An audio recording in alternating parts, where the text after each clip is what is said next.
السلام عليكم ورحمة الله. دكتور إبراهيم، نبدأ الآن.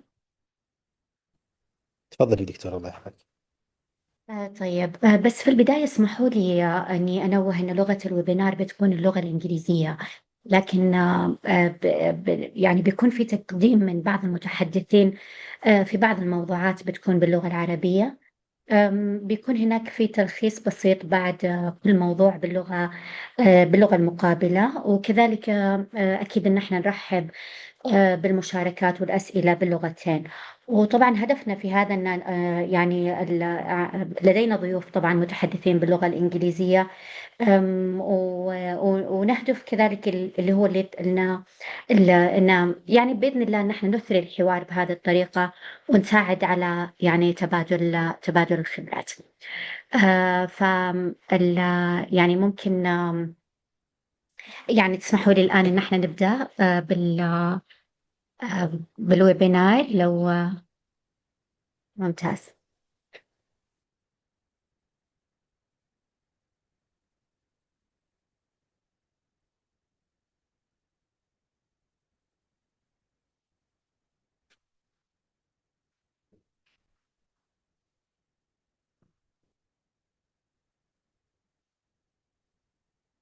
السلام عليكم ورحمة الله وبركاته، وأسعد الله مساءكم جميعا. أرجو دكتورة مها أن صوتي مسموع صوتك ومتأذن واضح لي. دكتور. نعم، حياك شكرا الله. جزيلا. آه، الحقيقة أنا سعيد جدا وأشرف كثيرا بأن أرحب بكم في هذه الندوة العلمية الدولية الموسومة بالإنسانيات الطبية: الطب بين السرد والتجربة الإنسانية، وأن أعبر عن بالغ سروري بهذا اللقاء الذي يجمع نخبة من الباحثين والمتخصصين في مساحة معرفية تتقاطع فيها العلوم الطبية مع الأدب والدراسات الإنسانية. نسعد كثيرا في كرسي الأدب السعودي في جامعة الملك سعود، وهو الكرسي الذي أنشئ بوصفه مشروعا بحثيا وطنيا يعنى بدراسة الأدب السعودي وتوثيقه وتعزيز حضوره العلمي والثقافي محليا وعالميا، وتوفير بيئة بحثية داعمة للباحثين، وكذلك بناء جسور التواصل بين الجامعة والمؤسسات الثقافية والمعرفية.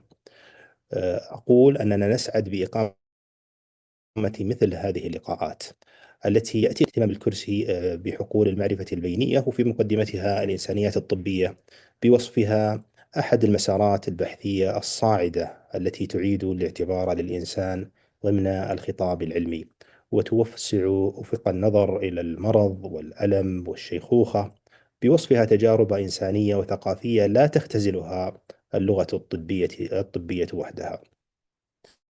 الحقيقة أن هذا الحقل شهد في السنوات الأخيرة حضورا متناميا عالميا، إذ يسعى إلى فهم التجربة الإنسانية في لحظات الهشاشة والضعف من خلال الربط بين الأدب والطب، بين النص والجسد، وبين المعرفة العلمية والبعد الإنساني العميق.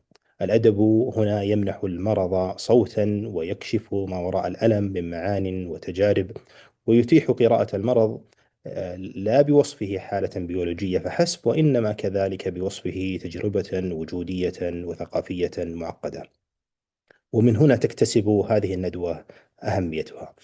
الحقيقة أني لا أريد أن أطيل عليكم، أنا متشوق جدا للاستماع للضيوف الكرام، للمتحدثين الأعزاء الذين أكرمونا بموافقتهم وبحضورهم، وأتقدم لهم بجزيل الشكر والتقدير.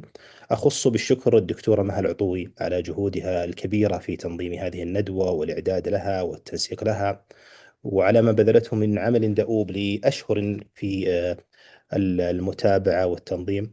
كذلك أشكر زميلتي الدكتورة نوف الحزامي على جهودها ودعمها، وأشكركم أنتم أيها الحضور الكريم.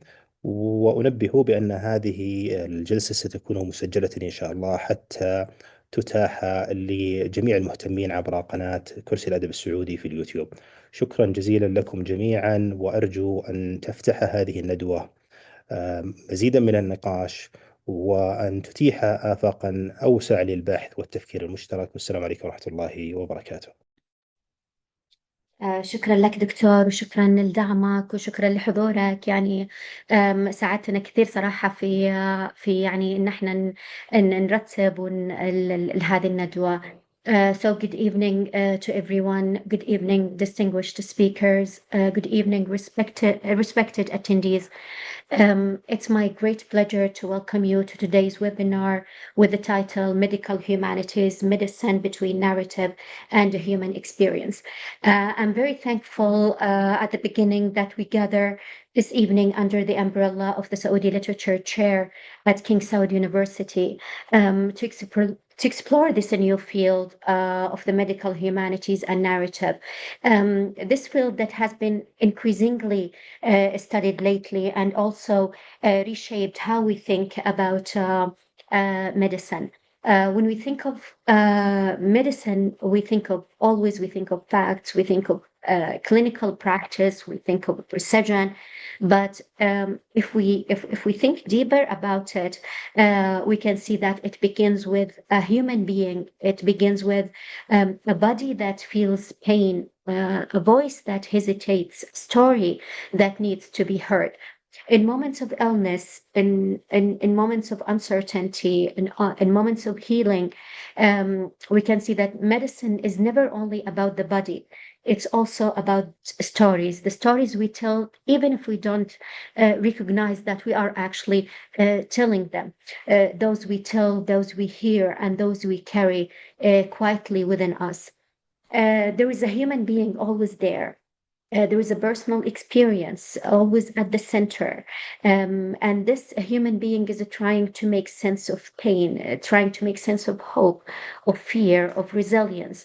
And this is where the medical humanities meet medicine itself. And that's what we are going to talk about today. So through literature, art, narrative, the medical humanities remind us that care is not only a clinical act, but it's a human one. Where textbooks and medical documents fall silent. A poem can articulate what symptoms cannot. Painting can hold grief. A story can restore dignity to experiences that risk being reduced to numbers and protocols.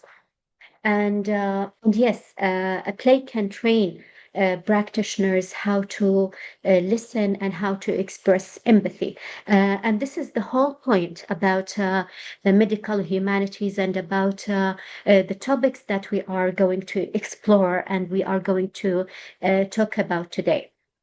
So today's webinar will invite us to pause and listen to the voices of these patients, to the voices of practitioners, to the insights of writers and artists, to this, let's say, the shared space between science and humanity when they speak to one another.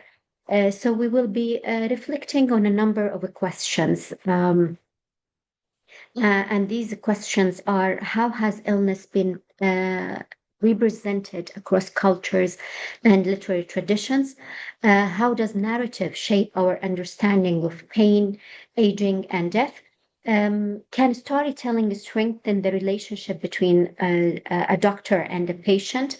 And what might the future of medical humanities look like, particularly within, we will look more closely maybe into the Arab context, as we are missing a lot on that, on such programs, on such maybe university courses that we will be covering this evening.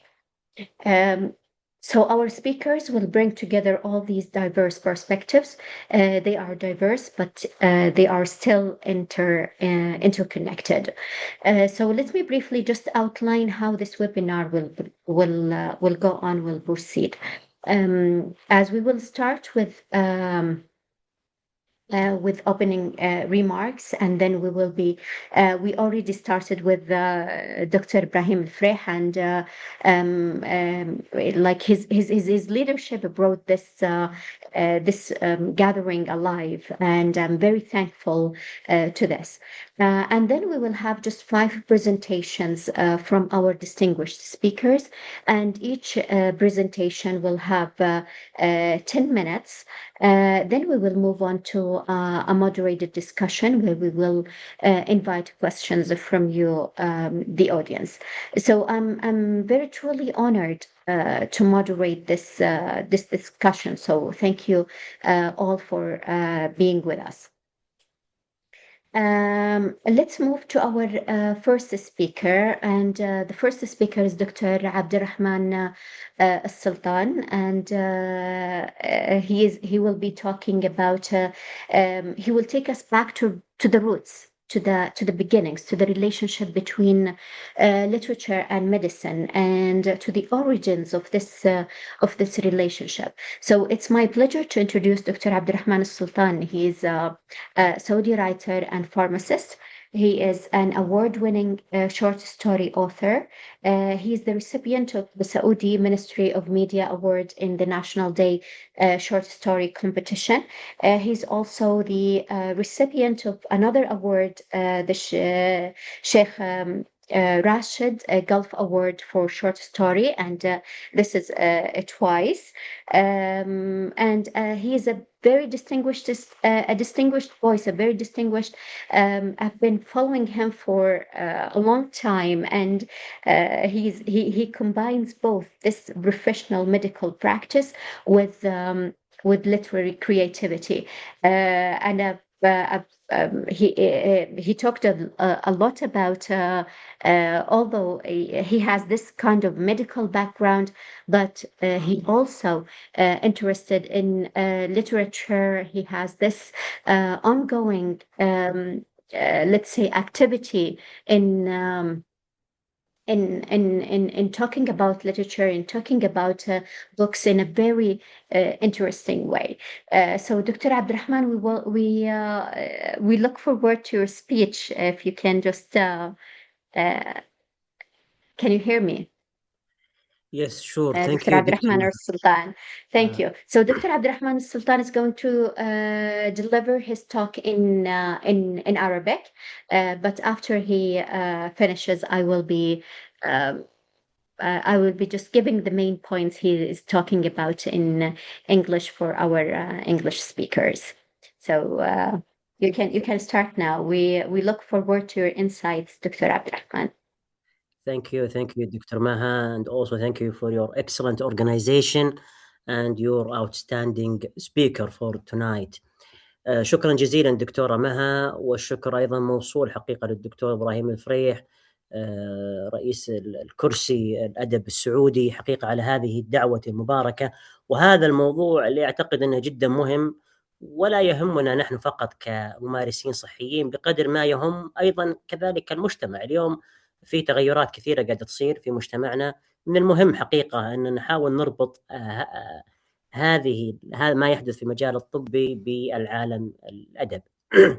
إذا أذنت لي نبدأ بشكل قصير جدا. اليوم الإنسان حينما يدخل المستشفى لا يكون مجردا من المعنى، بل محملا بالعديد من الأفكار والمشاعر، الخوف، الذكريات، الترقب، وأسئلة كثيرة لا يجيب عنها الطبيب أو حتى أجهزة المستشفى.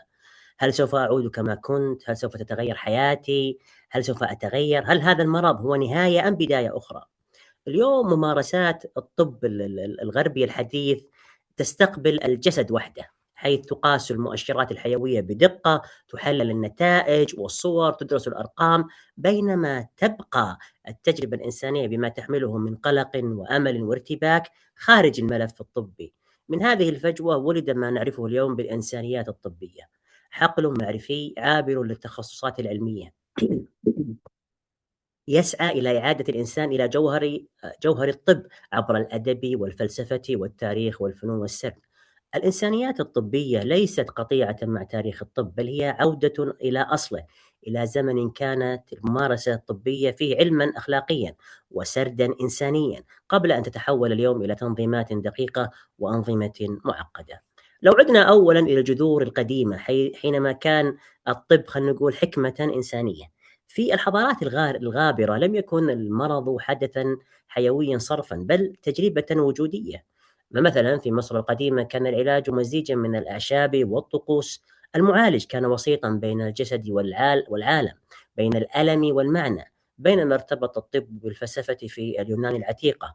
أبوقراط الذي يعد مؤسس الطب العقلاني لم يفصل بين الجسد والنفس، وكان يرى أن فهم نمط حياة المريض وعاداته وحالته النفسية جزء لا يتجزأ من العلاج. القسم الإبراطي نفسه وثيقة أخلاقية تؤكد على علاقة الإنسان تقوم على الثقة والرحمة وعدم الإيذاء.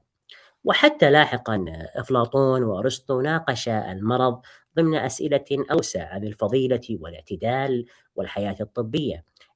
حينها لم يكن الطبيب حرفيا بالمعنى الحرفي، بل كان حكيما وصاحب رؤية إنسانية.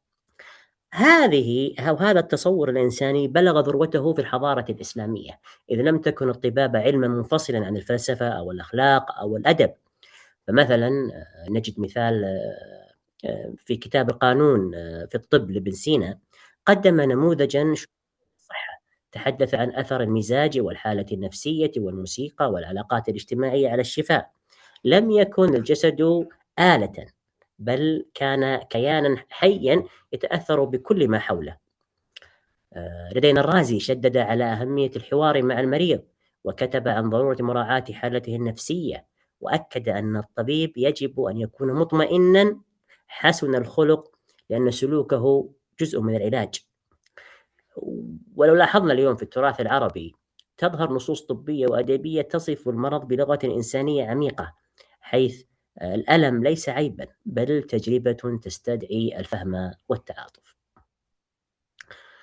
التحول الكبير حصل في فترة صعود الطب الحديث اللي احنا نسميه الطب الغربي وتراجع الإنسان كشخص. مع القرن التاسع عشر تغير كل شيء. اليوم التشريح، المختبرات، المجاهر، الاكتشافات أحدثت ثورة طبية غير مسبوقة. بزغ العلم التجريبي ومنح إنقاذ الطب الحديث ملايين الأرواح. وبهذه الطريقة تغيرت طريقة النظرة إلى الإنسان. أصبح الجسد موضوعا للفحص والتحليل والتجزئة، والمريض نفسه تحول إلى حالة سريرية تعرف بأعراضها لا بقصتها. ظهرت لغة طبية تقنية وجافة، وتراجعت العلاقة الإنسانية لصالح الكفاءة العملية، وبدأ المرضى يشعرون بأنهم فقدوا صوتهم. الأطباء ينظرون إلى الأشعة أكثر مما ينظرون إلى الوجوه، ويقرؤون الأرقام أكثر مما يصغون إلى الكلمات. هذه الفجوة لم تكن مهنية بل أخلاقية وثقافية، ومن هنا تسرب الأدب والفلسفة نحو التجربة الطبية. في عام 1886 حينما نشر الروائي الروسي لوي تولستوي روايته إيفان إيليتش، لم تكن هذه الرواية عن المرض فقط، بل عن العزلة التي يعيشها المريض داخل نظام طبي واجتماعي لا يصيله. بطل الرواية إيفان لم يكن يعاني من الألم الجسدي وحده، بل من تجاهل من حوله لأسئلته الوجودية. لاحقا في القرن العشرين حينما جاءت الكاتبة والناقدة الأمريكية سوزان ستونغ بكتابها المرض كاستعارة illness as a metaphor، محذرة من تحول المرض إلى استعارة أخلاقية أو وصمة. لاحقا الكاتب أوليفر ساكس قدم نموذجا نادرا للطبيب الإنسان في كتابه The Man Who Mistook Wife for a Hat، الرجل الذي حسب زوجته قبعة. لم يكتب عن أمراض عصبية فقط، بل كتب عن بشر فقدوا ذاكرتهم وهويتهم، ونقل عن إحساسهم بذواتهم. في عالمنا العربي كتب طه حسين عن العمى لا كإعاقة بل كتجربة شكلت وعيه ورؤيته للعالم. الشاعر الكبير أمل دنقل في قصائده الأخيرة حول سرير المرض إلى منبر صدق، حيث الجسد المتعب يصبح شاهدا على الحياة. أما الكاتب الفلسطيني غسان كنفاني فكتب عن المرض بوصفه اغترابا مضاعفا، اغتراب الجسد عن نفسه واغتراب الإنسان عن الزمن. هذه النصوص لم تكن طبية مهنية، لكنها كانت أكثر صدقا في وصف ما يعنيه أن تكون أنت مريضا. في سبعينات القرن الماضي ظهرت مصطلح الإنسانيات الطبية في الجامعات الغربية، وبدأ كما أنه لو كان شعور على ردة فعل أن الطب رغم تقدمه فقد بوصلته الإنسانية. الإنسانيات الطبية تجمع بين الأدب والفلسفة والتاريخ والأخلاق والفنون، لم يكن الهدف منها هو تجميل الطب، بل لإعادة إنسانيته. مفهوم السرد الطبي الناريتيف الذي طور في جامعة كولومبيا في الستينات والسبعينات، كانت الهدف منها ببساطة هو الاستماع إلى قصة المريض بأن تكون جزءا من العلاج. أظهرت الدراسات حقيقة أن الأطباء الذين يمتلكون مهارات سردية يكونون أكثر تعاطفا وأفضل تواصلا وأقل قدرا أو عرضة للاحتراق الوظيفي. السؤال دوما نسأل: هل نحن بحاجة إلى الإنسانيات الطبية؟ بالتأكيد نعم، وأنا أعتقد اليوم أن نحن بحاجة إليها أكثر من أي وقت مضى. لماذا؟ لأسباب كثيرة. اليوم حتى في عصر الحديث اليوم، وجود الذكاء الاصطناعي مع الطب في عصر الذكاء الاصطناعي أمكن للآلة أن تشخص بقدرة أو بدقة مذهلة، لكنها لا تستطيع أن تصغي للألم الإنساني. وبالتالي كلما ازددنا تقدما كلما ازددنا حاجة إلى أنسنة الطب. ثانيا، لحماية الطبيب نفسه أو الممارس الصحي من القسوة. الإنسانيات الطبية تحمي الطبيب نفسه من التحول إلى آلة، تمنحه لغة للتعامل مع الألم والموت والفقد دون أن يفقد إنسانيته. مستقبل الإنسانيات الطبية ليس في منافسة العلم، بل في موازنته، أي أن يكون دقيقا علميا وإنسانيا في ممارسته. الطب الذي يرى الإنسان قبل المرض والقصة قبل التشخيص هو الطب القادر على أن يكون أكثر عدالة وأكثر فعالية وأكثر رحمة. نعم، قد لا تشفي الإنسانيات الطبية الجسد بحد ذاته، لكنها تشفي ما حوله: الخوف، العزلة، وفقدان المعنى. شكرا لكم. شكرا لك دكتور. There is actually a lot to reflect on here in Dr. Abdurrahman Sultan's talk. So just let me briefly give just an idea about what Dr. Abdurrahman talked about, and there is a lot maybe later to reflect on, to ask Dr. Abdurrahman also about especially this the medical humanities aspect of it. Dr. Abdurrahman, he took us back to the roots, to the origins. He talked about medical humanities before it became an academic field. He talked about the relationship between medicine and narrative that was already deeply rooted in ancient civilizations. He talked about, or he talked us through the early documentation of illness in ancient cultures, and this kind of let's say transformation that accompanied the rise of modern medicine. He talked about the rise of modern medicine and how it affected this kind of a human approach to the practice of medicine, in general. He talked about the let's say the illness as a metaphor, the book.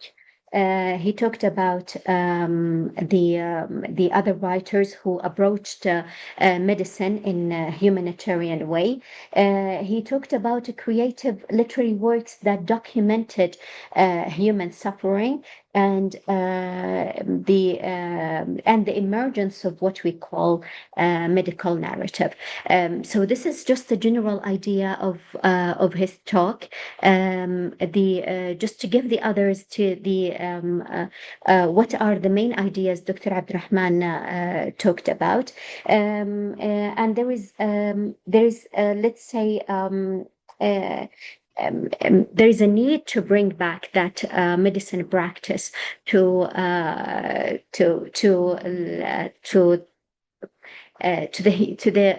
kind of the human approach, let's say, to this human aspect, let's say, to medical practice. So what medical documents, what medical this kind of scientific, the purely scientific approach to medicine, it needs to be revised. It needs to be let's say restudied to approach the human experience itself, to focus on the human experience itself. So this is generally what Dr. Abdurrahman Al-Sultan talked about. Let's move now to Professor Andrew Mangum. Professor Andrew Mangum, are you with us?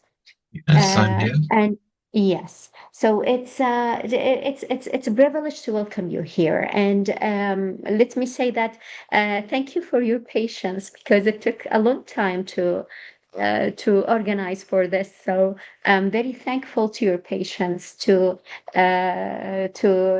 this long correspondence between us, just to organize for this.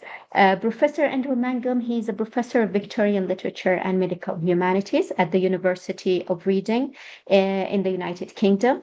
His scholarship explores the intersection between the history of medicine and literature.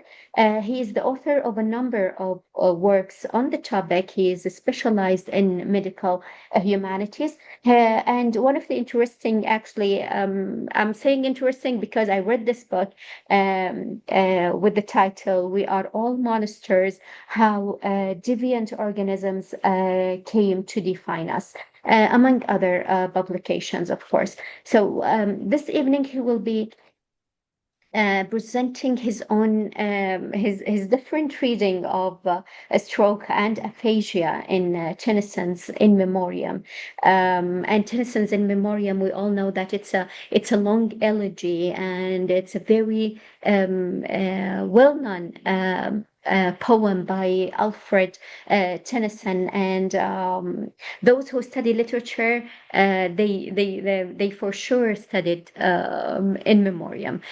So now we're looking for a different reading, the reading of a stroke, of aphasia in Alfred Tennyson's In Memoriam, with no language but a cry, by Professor Mangum. So we are delighted to have you here, and thanks again. Thank you very much, and thank you for having me. I'm delighted to join you.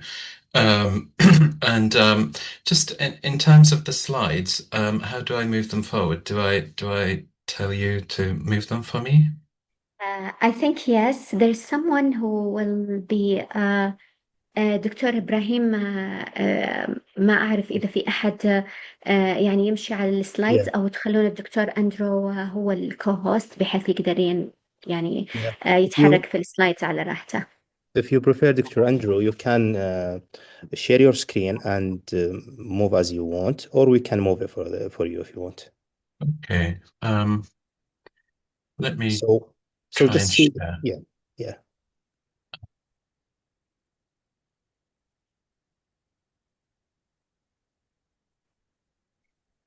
Okay. Is this visible? Yes. Yes. Okay, great. So thank you again for having me, and it's a pleasure to come and talk to you. Really, this is a bit more of a, we're continuing with a historical focus and thinking about the ways in which literature has learned from medicine. So we've heard quite a bit already how medicine can learn from literary practice and questions of narrative, but it's definitely a two-way street. And in Memoriam, Alfred Lord Tennyson's poem about the death of his friend Arthur Hallam, religious conviction and spiritual enlightenment are linked with the free use of words. In the midsection of the poem, Tennyson writes, "I can but trust that good shall fall, at last far off, at last to all, and every winter change to spring. So runs my dream, but what am I? An infant crying in the night, an infant crying for the light, and with no language but a cry." This is quite a famous section of the poem, and the infant's cry's location within the world of darkness speaks of a kind of paralysis, a loss of motor function and language.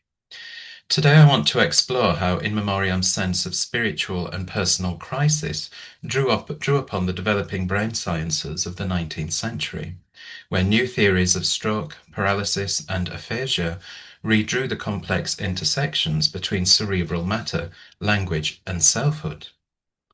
Tennyson was aware of new developments in physiology and medicine, and we see some of the fruits of this interest in the 16th part of In Memoriam, which describes the effects of Hallam's early death. Has the shock so harshly given stunned me from my power to think and all my knowledge of myself? This description recalls the mode of Hallam's death. He'd been in Vienna with his father and was seeming to recover from a fever when he died suddenly. Hallam's uncle broke the news to Tennyson, saying the young man had died from apoplexy. He suddenly became insensible. On examination, it was the general opinion that he could not have lived long. This was also Dr. Holland's opinion. A post-mortem suggested that there had been, quote, a weakness of the cerebral vessels. In Percival Lord's Popular Physiology, a book that we know Tennyson read, apoplexy is described as the moment a vessel is ruptured and blood effused, either in the substance or the surface of the brain. Today we'd call it a hemorrhagic stroke. The Dr. Holland referred to by Hallam's uncle was the physician Henry Holland, author of the 1839 book Medical Notes and Reflections, in which he wrote, "In these cases, the physical causes are little known to us." Such ambiguity was related to what Holland called the difficulties of exact observation and ignorance of the particular parts of the brain. These were the days long before X-rays, CT scans and MRIs. The only way of looking inside the cranium was during a post-mortem examination. And such investigations were often inconclusive because the brain can absorb blood, which may have caused a stroke. But medical professionals could be much more confident on the symptoms that presented themselves outwardly, often very suddenly. The term apoplexy originates from the Greek for struck with violence. According to Balzac, a stroke is the pistol shot that never misses. The psychiatrist Forbes Winslow made use of even more colourful imagery in a medical textbook of 1860. The fatal, obscure and insidious disease has crept quietly and stealthily on its victim, giving no signs of its advent, no indication of its advance or presence. Such language stressed how the attack was often acute. The Scottish physician John Abercrombie cited the case of a woman who suddenly exclaimed, "I am gone," and died on the spot. But there were slower forms of the disorder as well. Many patients lived with the long-term effects of the condition, often deprived of the power of one side of the body and/or of speech. The absence of blood in some autopsies led to a popular idea that there were serous causes of stroke triggered by the presence of a transparent fluid on the brain. Such pathologies were believed to be responsible for the slower onset of symptoms, whereas the sanguinary form was believed to be more explosive and sudden. In 1820, Leon Rostand offered an important explanation as to why some postmortem appearances suggested there had been no bleed on the brain. Not only do brains absorb blood, but, as had seemed to be the case with Arthur Hallam, a softening of the cerebral tissues initiated by inflammation induces a stroke without the need of any bleeds or accumulations of fluid. In 1847, Rudolf Virchow coined the term thrombosis and embolism to illustrate how obstructions often stemmed the brain's flow of blood, leading to brain infarction. He effectively differentiated the hemorrhagic stroke from the ischemic form. Arthur Hallam appears not to have had a form of stroke which had affected his speech, as he was reported to be talking in relatively good spirits shortly before his death. Yet we see examples of speechlessness in Tennyson's Infant Crying, but with no language but a cry. Aphasia was first defined in the 1860s as a disorder that disturbs neither the intellect nor the physiological apparatus of speech, affecting instead the parts of the brain responsible for storing symbols and converting them into words. The major developments in understanding the condition were made in 1861 and 74 respectively, with the French neuroanatomist Paul Broca locating speech to the left frontal lobe and the German neuropathologist Karl Wernicke positioning memory of words to the superior temporal gyrus. In Memoriam had suggested some years before that words are bound, as if materially, to human subjectivities, which make them vulnerable. Language famously half reveals and half conceals the soul within. At several points, the shock of Hallam's death appears to rob the poet of his voice. We cannot hear each other speak, he says. Only when my deeper anguish falls can I speak a little. Language is both powerful and imperfect in Memoriam. It's vital to those expressions of feeling which define humanity, yet it's also vulnerable, subject to the disconnections that occur between our deepest thoughts and our methods of articulation.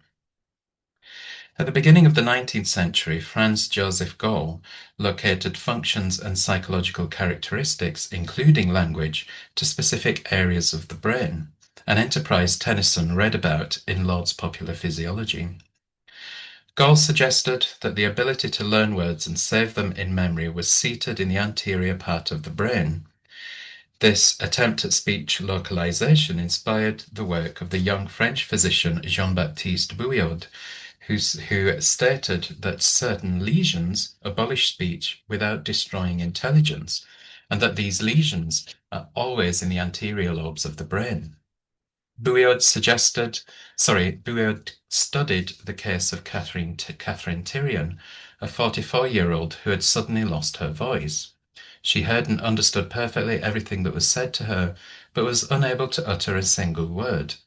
Annoyed by her muteness, she grew impatient, gesticulated vigorously, and wept.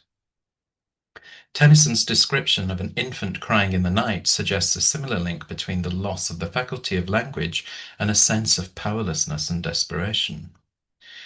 Yet the poem also suggests that the experiences or sufferings of the body mature into a sort of spiritual thriving. One of the work's major ideas is that somehow good will be the final goal of ill.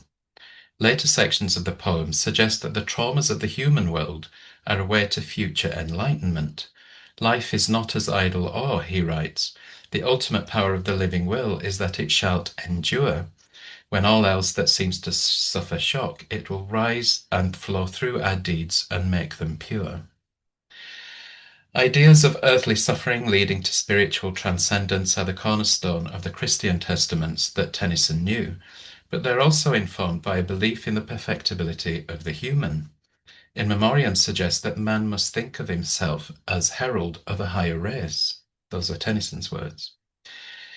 Aphasia teaches us that matter is linked to that which appears to transcend it. The effervescence of words is tethered, according to neurophysiologists, to specific organs of the brain. In Memoriam, the soul progresses from bodily suffering to spiritual flourishing. In answer to the poem's sense of crying for the light, a later section says, "But that blind clamour made me wise. Then was I as a child that cries, but crying knows his father near. And what I am beheld again what is, and no man understands. And out of the darkness came the hands that reach through nature moulding men." There's a reaffirmation of faith here, but there's also an acknowledgement that men are creatures of divine manufacture, moulded, made, and material. God's hands reach through nature, not beyond it, to create. And this is what leaves us flawed, often without voice, crying in the dark. Tennyson's infant is not only crying for the light, crying in the night, he's crying for the light. The state of being without is concurrent with the knowledge that light exists where no man understands. So to conclude, we can situate In Memoriam in a wider discussion inspired by 19th century brain science, where materialist ideas on cerebral disorder appeared to threaten traditional ideas of selfhood and spirituality. And yet, certainly in the later sections of Tennyson's poem, we see the same images providing the poet with the tools he needed to turn his elegy into a narrative of faith, growth, and religious healing. Thank you very much for your time. Thank you very much, Professor Mangam. This is a very, let's say, very insightful speech that we have a lot to reflect on later, maybe. Just if you can allow me to give the main points in Arabic to the attendees. So يعني لو نتكلم عن اللي ذكر الدكتور مانجم، هو قدم طبعا قراءة مختلفة لقصيدة إن ميموريوم. قصيدة إن ميموريوم قصيدة معروفة لألفريد تينيسون. تكلم فيها الدكتور أندرو مانجم عنها من ناحية طبية، من ناحية اللي هو الإنسانيات الطبية، الابروتش او الطريقة اللي تكلم فيها البروفيسور مانجم عنها كانت مختلفة تماما. هو تكلم عنها في سياق الخطاب الطبي والعلمي في القرن التاسع عشر. تكلم عن السكتة الدماغية، تكلم عن الشلل، تكلم عن فقدان القدرة على الكلام، وبين خلال حديثه أن العلوم المختصة أو العلوم العصبية، نقول اللي كانت ناشئة في هذاك الوقت، هي اللي ساعدت تينيسون إنه يكتب عن صور الظلام، عن الصدمة، عن الأزمة الروحية اللي كانت في النص. وطبعا يمكن اللي قرأ لتينيسون واللي قرأ إن ميموريوم يعرف إن القصيدة كانت رثاء لصديقه آرثر هالم، وطبعا كانت بعد وفاته المفاجأة. هو عرف آرثر ألم خلال تقريبا كان له 4 سنوات معرفته في آرثر هالم، لكن القصيدة كانت طويلة، كانت معبرة عن هذا الشعور بالفقد اللي تكلم عنه بروفيسور مانجم. خصص في حديثه يمكن عن الصور الظلام، أو خلينا نقول العامة، الصدمة، الأزمة الروحية في النص. تكلم كانت يمكن النقاشات الطبية اللي كانت في هذاك الوقت حول وفاة آرثر كانت هي الإطار اللي كتب يمكن البروفيسور مانجم عن إن ميموريوم. كانت هي يمكن الإطار اللي استخدمه البروفيسور مانجم يعني لكتابة تحليله في هذه القصيدة. تحدث بشكل خاص يمكن البروفيسور مانجم عن صورة معينة. طبعا القصيدة طويلة، القصيدة فيها يمكن 131 جزء، وكلها في رثاء صديقة آرثر هالم. تكلم هو البروفيسور مانجم عن صورة معينة اللي هي الطفل الرضيع الباكي في الليل أو الباكي في الظلام، an infant crying in the night. وتكلم عنها كحالة يبقى فيها العقل والشعور حاضرين رغم العجز وفقدان القدرة على التعبير. يعني تناولها من ناحية اللي هو المرض اللي نسميه أفيجا، اللي هو فقدان القدرة على التعبير.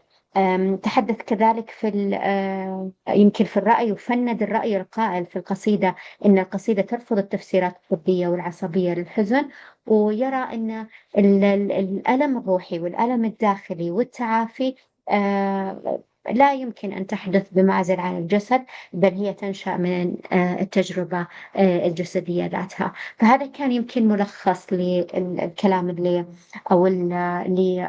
لحديث البروفيسور مانجم عن هذه القصيدة بالتحديد، اللي هي إن ميموريوم لألفريد تينيسون. Let's shift now to another maybe existential threshold to the question of death. And this is with Professor Hanan Al-Azzaz, or Dr. Hanan Al-Azzaz. And it's my pleasure to introduce you. You are an assistant professor of English and comparative literature and cultural studies at Princess Noura bint Abdurrahman University. دكتور حنان العزاز she engages herself, or her work engages with literary narratives through interdisciplinary lenses, including gender studies, culture or cultural discourse analysis, and narrative transformation. And in this webinar, she will be examining representations of death in the works of Samuel Shem and Yusuf Idris. She will be talking about the illusion of control in modern medical discourse. Dr. Hanan, can you hear me? Dr. Maha, thank you very much. حياك Can الله you, دكتورة is حنان. my, yes, hello Allah. Thank you very much, Dr. Maha, Dr. Ibrahim, for giving me this and my colleagues this opportunity to share our work. I really appreciate it. It's an honor to be amongst this distinguished group of scholars. Allow me to speed through my work because of the time constraint. So I suggest in this paper that there's a cultural dichotomy in perceiving the dead and dying people between spiritualized religious perceptions and the medical ones, in which death and dying are perceived as political space of knowledge. With the culture shift towards secularism, the process of dying shifted from the acceptance of death as a journey to the afterlife to resisting it in search of a higher meaning to the end of life. I'll analyze the representations of this culture shift in the medical field through a reading of some of Dr. Yusuf Idris's short stories published in the 1960s and 80s that represent the medical field in Egypt in the 1950s. These short stories will be comparatively analyzed with a reading of The House of God by Samuel Shem. The works of both authors do not only represent cultural tensions created by the overarching power of the doctor, they also allude to the disillusionment and resistance to the power even by those who are in its center, the doctors. If there's anyone sharing my slides, I'm sorry, I can't share the screen. I'd really appreciate it. Thank you. So the second slide, I think, in my presentation. A book that is central to my reading of these texts is The Way We Die Now, published in 2016 by Seamus O'Mahony.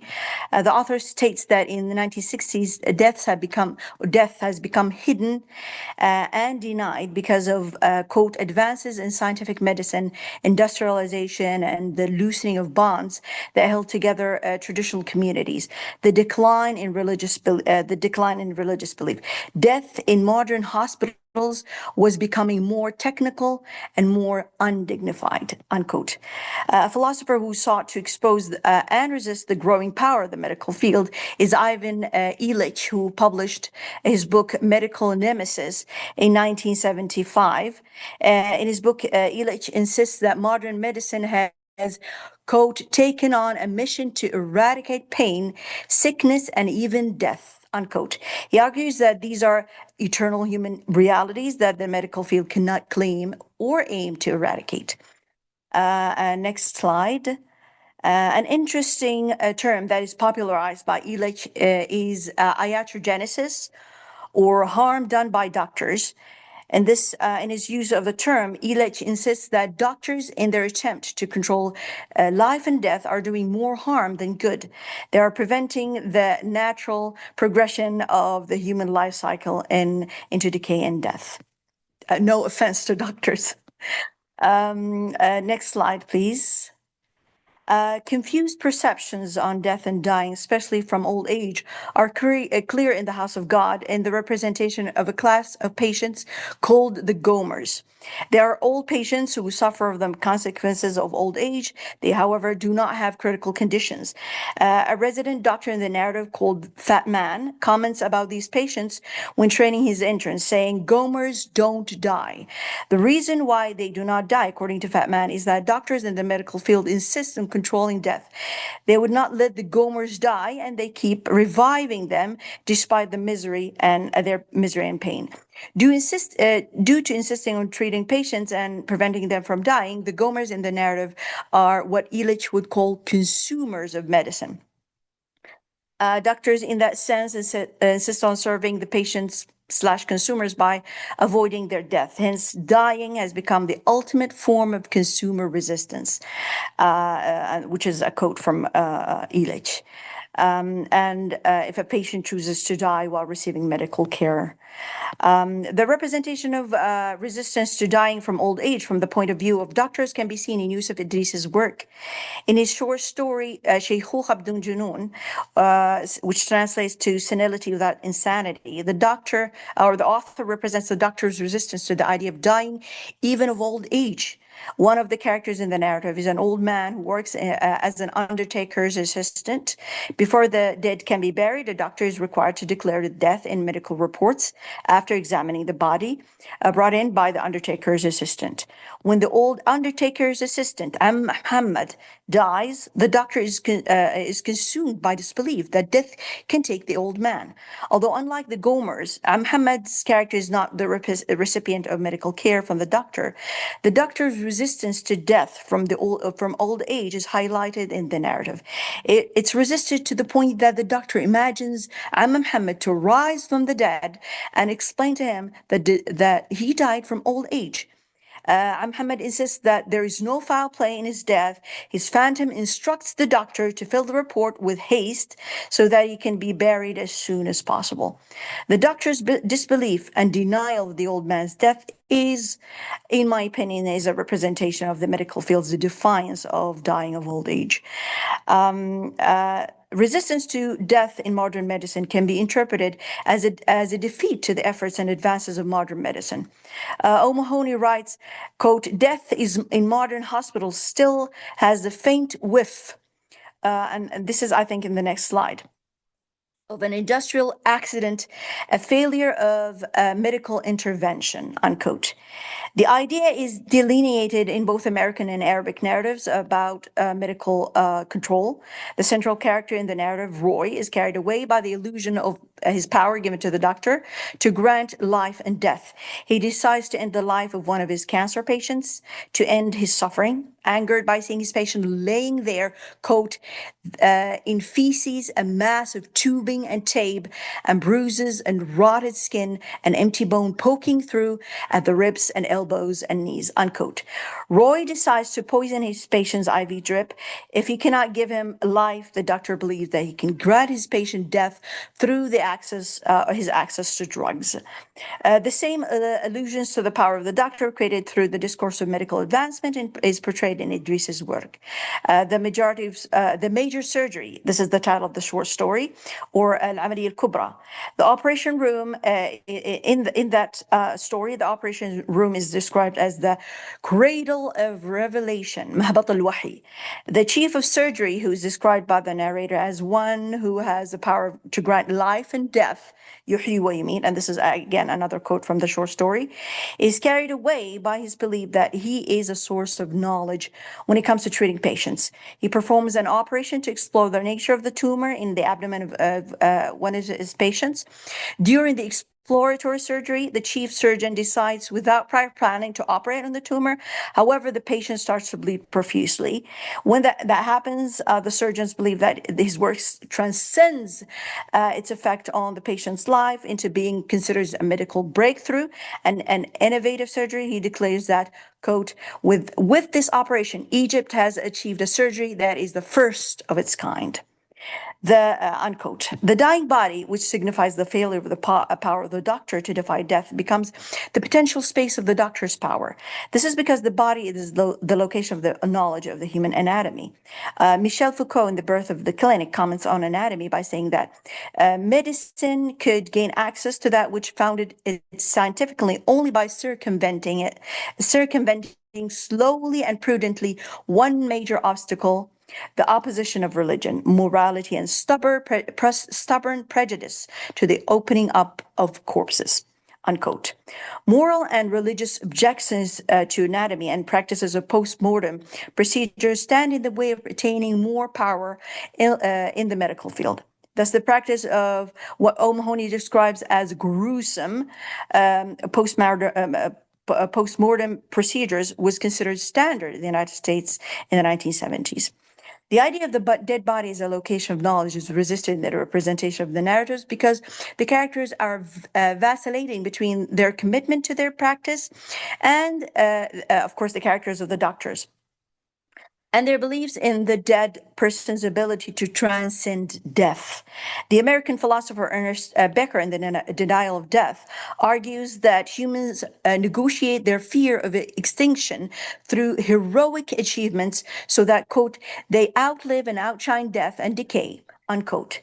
The religious idea of the life's continuation after death is replaced with the idea that one establishes their value in life through heroic tasks to transcend death and avoid drowning into oblivion. In the House of God, Roy objects to the performance of the standard procedure, and he refuses to do postpartum on one of his cancer patients, a doctor who dies violently of cancer. Being his hero as a fellow medical practitioner, Roy believes that Dr. Sanders transcends the procedure that is, of course, referring to the postmortem procedure that is routinely done on their patients. The sanctity of the dying body is established through Sanders' heroism rather than one on religious belief.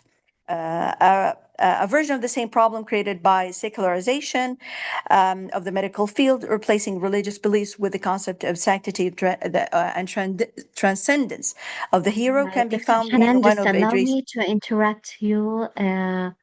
If you can just move the slides and please just let's watch the time because I want to keep us on a schedule. Yes. And whoever is moving the slides, please just make sure that yes, thank you. Yeah, okay. If you can just conclude in the next minute, Dr. Hanan. Yes, no problem. So in the short story, 5 Hours, by Yusuf Idris, a political activist arrived to the hospital with several wounds in his chest. When the doctor pronounces him dead, he's devastated and he cries for the loss of a hero.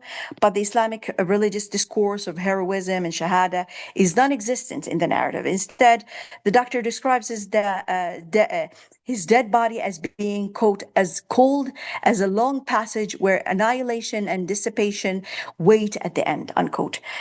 The doctor does not believe he's going to heaven, but is devastated about the loss of a heroic patient. So just to conclude, the themes in the representative narratives question the shift away from spiritualized perspectives on death that were sacrificed for the authority of the doctor. The narrative, however, can be considered a call for spiritualizing death and the reestablishment of the narratives about death as a journey into a better place. They are an attempt to define an alternative perspective that colonized death and dying through the power of the medical institution as a territory of narrating death and the process of dying. Thank you very much. I'm sorry for taking too long. Okay, thank you very much. It's a very rich one. It's a very rich presentation. So thank you, Dr. Hanan, for this. And if you allow me, I'll just give the summary in Arabic for just quickly. I can't catch all the points she talked about. يمكن اللي قدمت الدكتورة حنان هنا قدمت قراءة نقدية لتصور الموت في بين الرؤية يمكن الدينية الروحية والرؤية اللي هو الطبية الحديثة. انطلقت الدكتورة حنان من فكرة مركزية أساسها كان إنه كثير من الثقافات خاصة يمكن في الديانات الإبراهيمية تنظر إلى الموت بوصف انتقال روحي، رحلة الروح إلى عالم آخر. تحيط بها طبعا طقوس دينية تمنحها معنى أكبر، تمنحها تبجيل أكبر لهذه التجربة. لكن مع تبني يمكن الطب الحديث والطب الغربي الحديث بالتحديد في العالم العربي صار في تحول في هذا التصور، وأصبح الموت يمكن يفهم في الإطار الطبي بيصفي نهاية بيولوجية بحتة، نهاية حياة الشخص. واللي الأطباء يمكن يحاول يتحكم بها الأطباء. طبعا هي قدمت قراءة رائعة لقصص قصيرة من أعمال يوسف إدريس وساميول شيم اللي هي بيت الرب. آه، تكلمت فيها الدكتورة حنان عن كيف تعكس السرديات الأدبية هذا التوتر داخل المؤسسة الطبية، بين اللي تكلمت عن الillusion of control، وهم السيطرة على الموت، أو تقدم سلطة الطب أحيانا على حساب المعنى الإنساني. حديثها كان كله من يعني نظريات معينة، وخاصة من وجهة نظر شيمس أوماهوني ووجهة نظره في الطب الحديث. هذه فكرة بسيطة يعني يمكن عن الحديث الدكتورة حنان، وعندنا لاحقا يعني وقت لو فيها للتساؤلات أو فيها يعني نقاش لهذا الموضوع مع الدكتورة حنان بإذن الله لاحقا، بعد ما ننتهي من البرزنتيشنز، من الموضوعات اللي عندنا. الآن ننتقل يمكن للموضوع الآخر. and it's now my pleasure to introduce Professor Eamon Jordan, Professor of Drama Studies at University College Dublin. Professor Jordan, he's working, or his scholarship examines a wide range of topics in Irish theatre. He wrote, he edited, he co-edited a number of books and collections on many Irish writers like Martin McDonagh, Conor McPherson, Frank McGuinness. And he's here today with us to talk about representations of aging and aging characters in the work of or the plays in Conor McPherson. And what makes his talk interesting is that he's focusing on theatre. He's focusing on plays. And if you are familiar with Irish theatre, you will understand that storytelling is very important. Narrative is very important in Irish theatre. So, Professor Jordan, I'm very honored to have you here with us, and I'm personally very happy to have you here with us. I'm delighted to be here. Will you share my slides, please? Or you want me to share my own? Yeah, you can share them if you want. Okay. It's easier if you share them. Okay.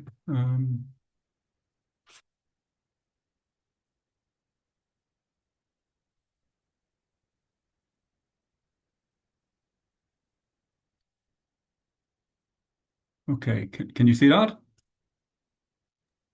Not yet. Not yet. Okay.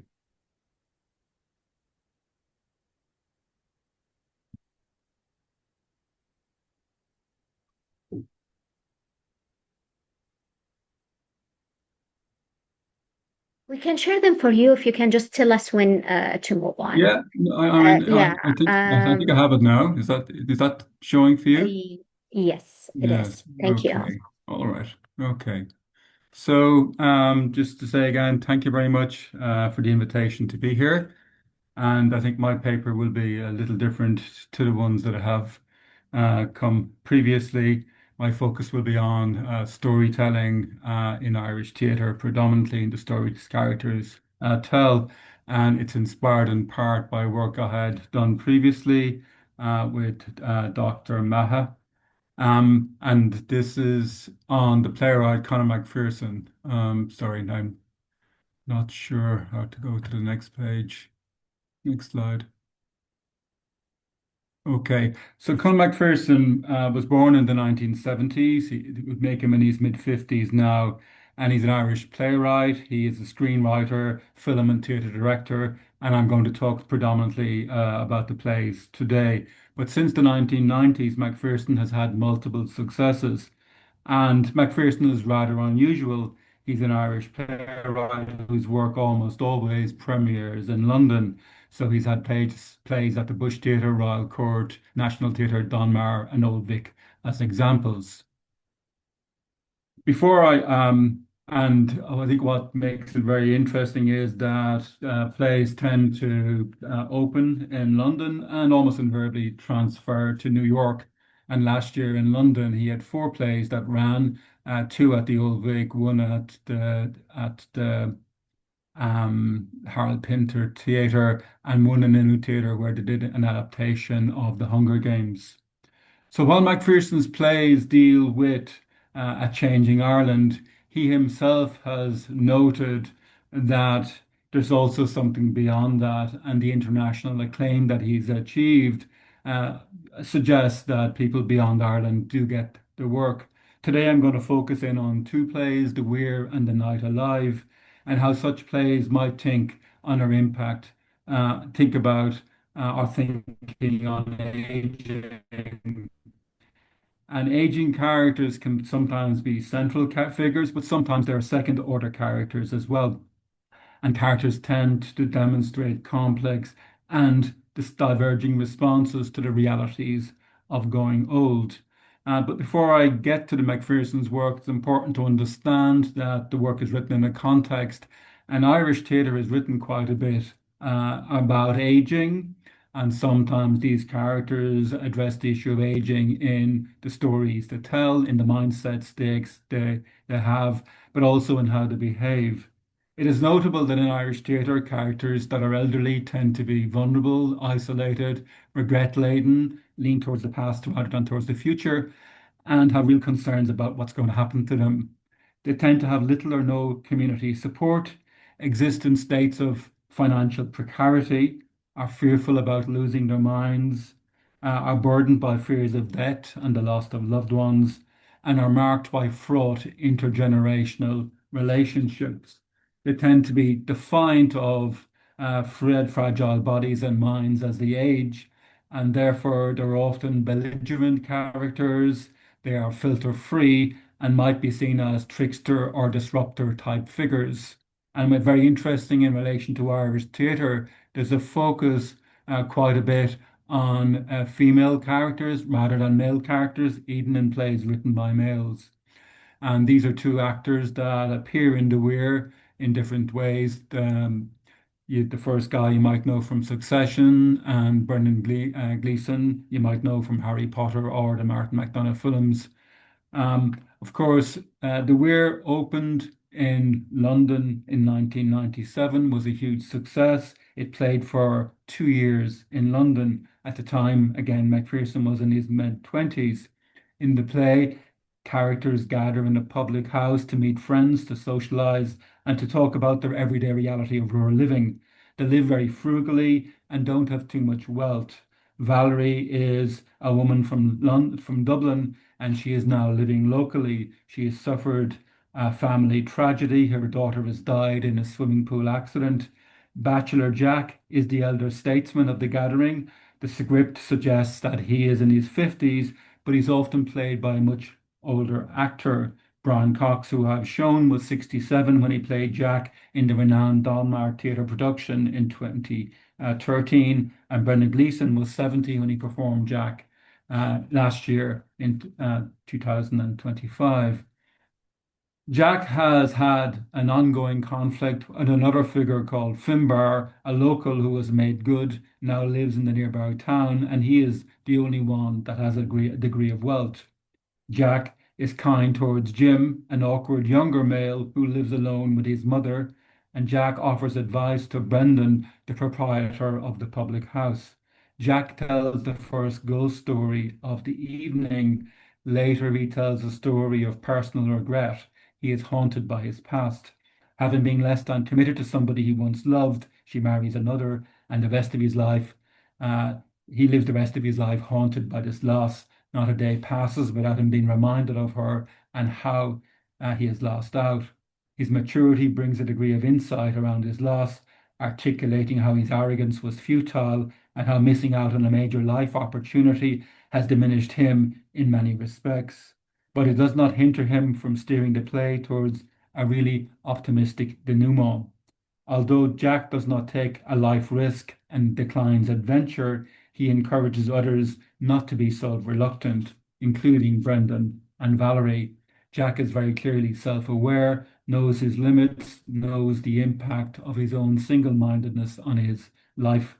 Although the play foregrounds grief, loss, regret, and aloneness, it also supports celebration and solidarity.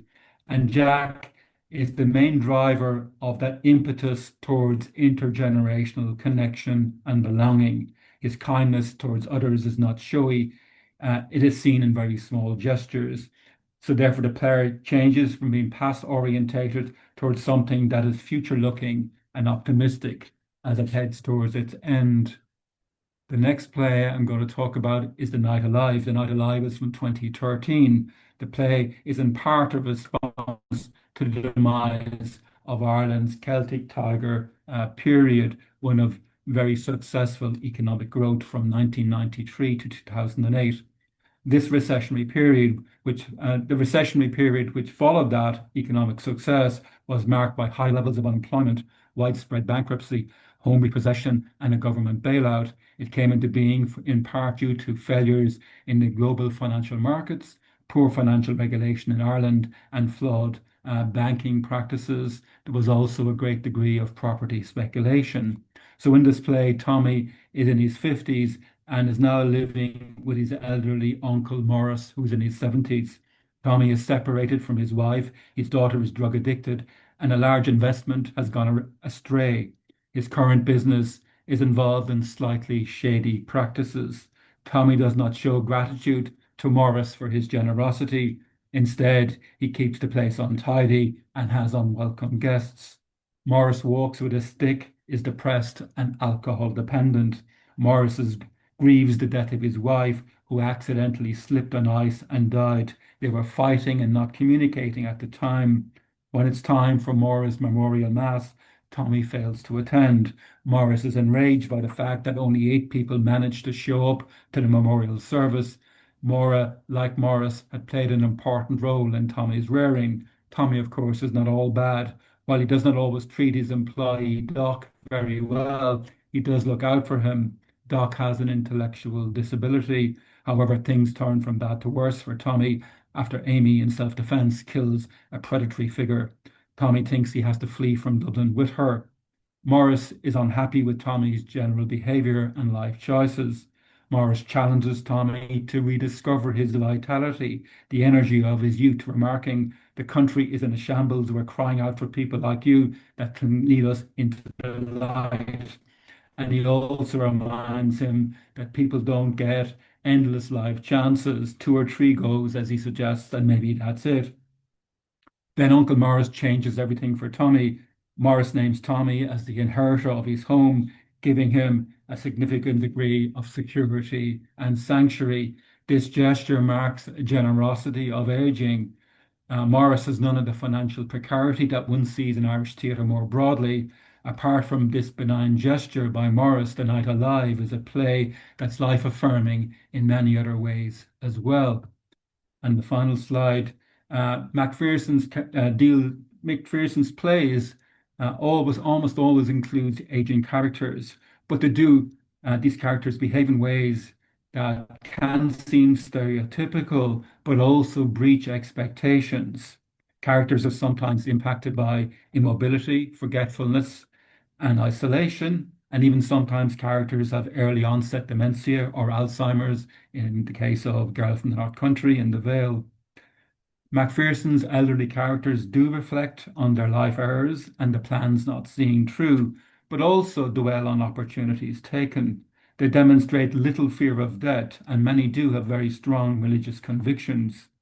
Characters remain far more future than past orientated. If, as Simone de Beauvoir stated, nothing should be more expected than death, yet nothing is more unforeseen.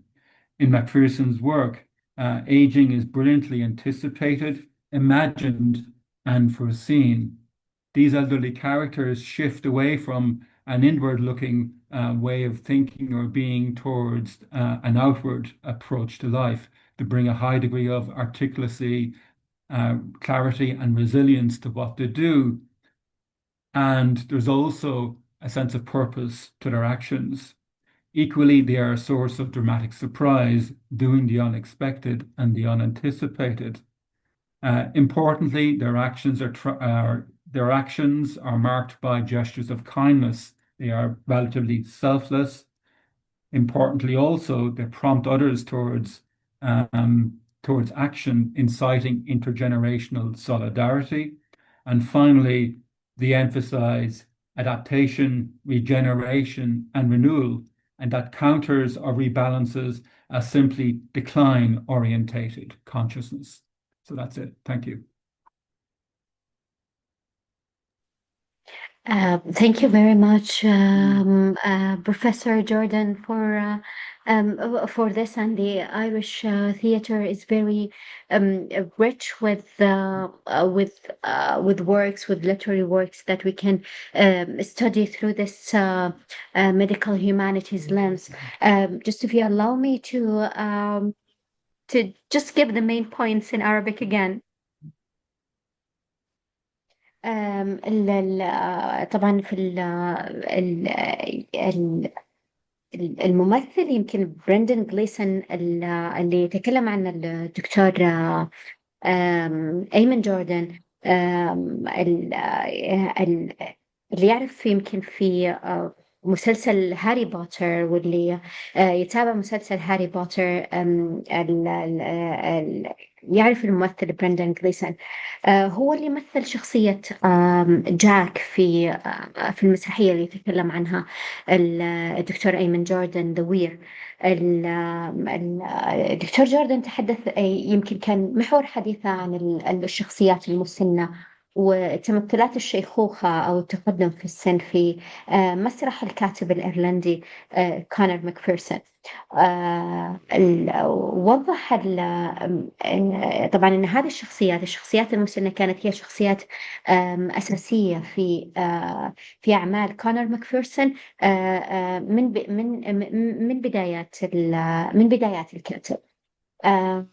وضح لنا الدكتور أيمن جوردن أن هذه الشخصيات يعني ما كان تقديمها يمكن بشكل سلبي كرمز يعني للحالة الصحية في هذا العمر.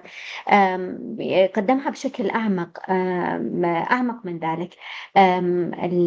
قدمها كشخصيات تحمل تاريخ من الأخطاء ومن الاختيارات ومن الفرص الضائعة، واعتمد على ذلك طبعا في أعماله على السرد. والكاتب كونر ماكفيرسون أو الكاتب الإيرلندي كونر ماكفيرسون معروف باستخدامه للسرد في مسرحياته، وعنده كثير من المسرحيات اللي السرد يعني ما كان مو بس يستخدم استخدم الكاتب كونر ماكفيرسون في المسرحيات المونولوج، استخدمه حتى في المسرحيات العادية اللي نسميها الأسمبلي بلايز.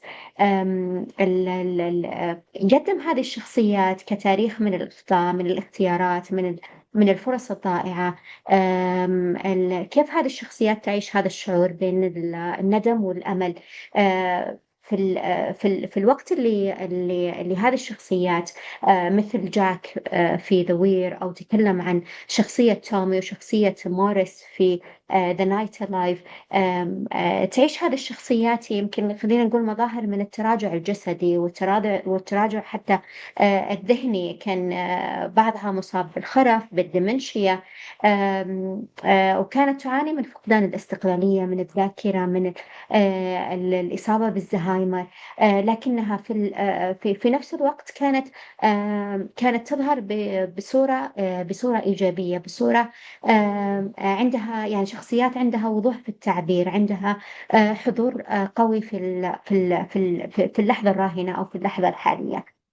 طبعا هو تكلم عن مسرحيتين، The Weir و The Night Alive، وبين كيف أن تتداخل الشيخوخة أو موضوعات التقدم في السن مع موضوعات مثل الفقد والوحدة وحتى الظروف الاقتصادية للشخصيات. ومع ذلك ما زالت هذه الشخصيات طامحة، ما زالت يعني تقدم نموذج يمكن إيجابي للجمهور أكثر. وما قدمها طبعا بهذه السهولة، لا، كانت طريقة تقديم الشخصية معقدة، تحتاج للتحليل وتحتاج للتفكير. لكن في نفس الوقت كانت تدعو الجمهور أن يفكر في هذا المعنى، في معنى الشيخوخة، في معنى التقدم في العمر، في الحياة، في الفرص المتبقية في هذا العمر، حتى لو كان الوقت متأخر.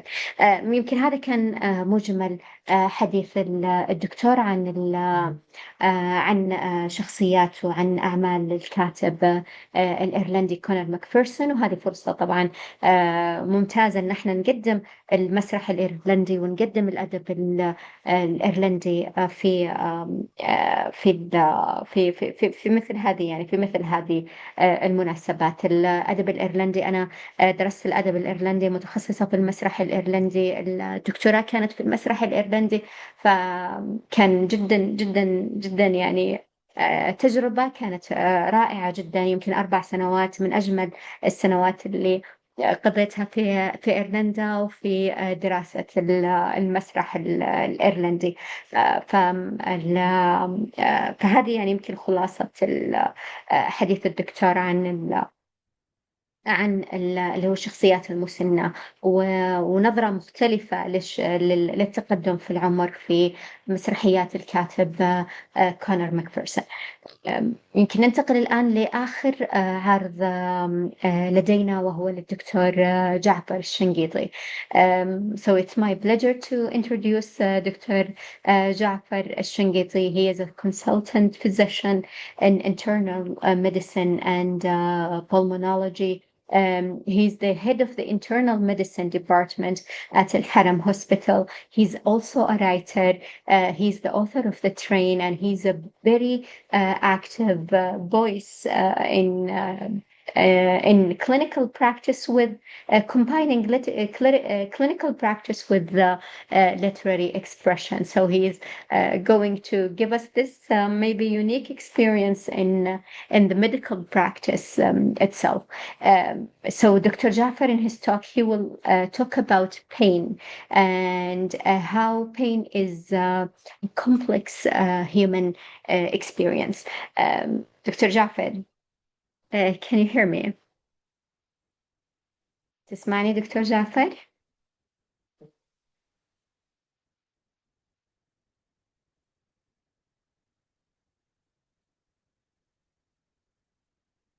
ما أعرف إذا الدكتور جعفر معنا أو لا.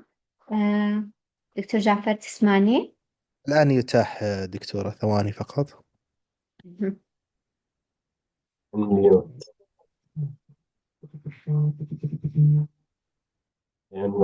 السلام عليكم. الصوت واضح؟ أهلا، حياك الله دكتور. دكتور معي، وأنا حياك كنت الله أحاول أفتح دكتور. المايك لكن ما حد يفتح معايا. لا أبدا، الصوت واضح. حياك الله وشكرا لك دكتور، وتقدر تبدأ الآن. شكرا جزيلا لك، وشكرا على هذه المقدمة، وسعيد جدا بانضمامي لهذه الأمسية الماتعة بالكرسي تحت إشراف كرسي الأدب السعودي. ومن دون أن نطول في المقدمة، دعونا نبدأ بالألم في الطب والأدب بين التجربة الإنسانية والمعنى. فكمقدمة، نحن لا نمجد الألم ولا نطلبه، لكن نعترف أنه جزء من تكوين الإنسان. صرخة الولادة الأولى هي إعلان لدخولنا عالم التحديات ومواجهة الألم. لقد خلقنا الإنسان في كبد.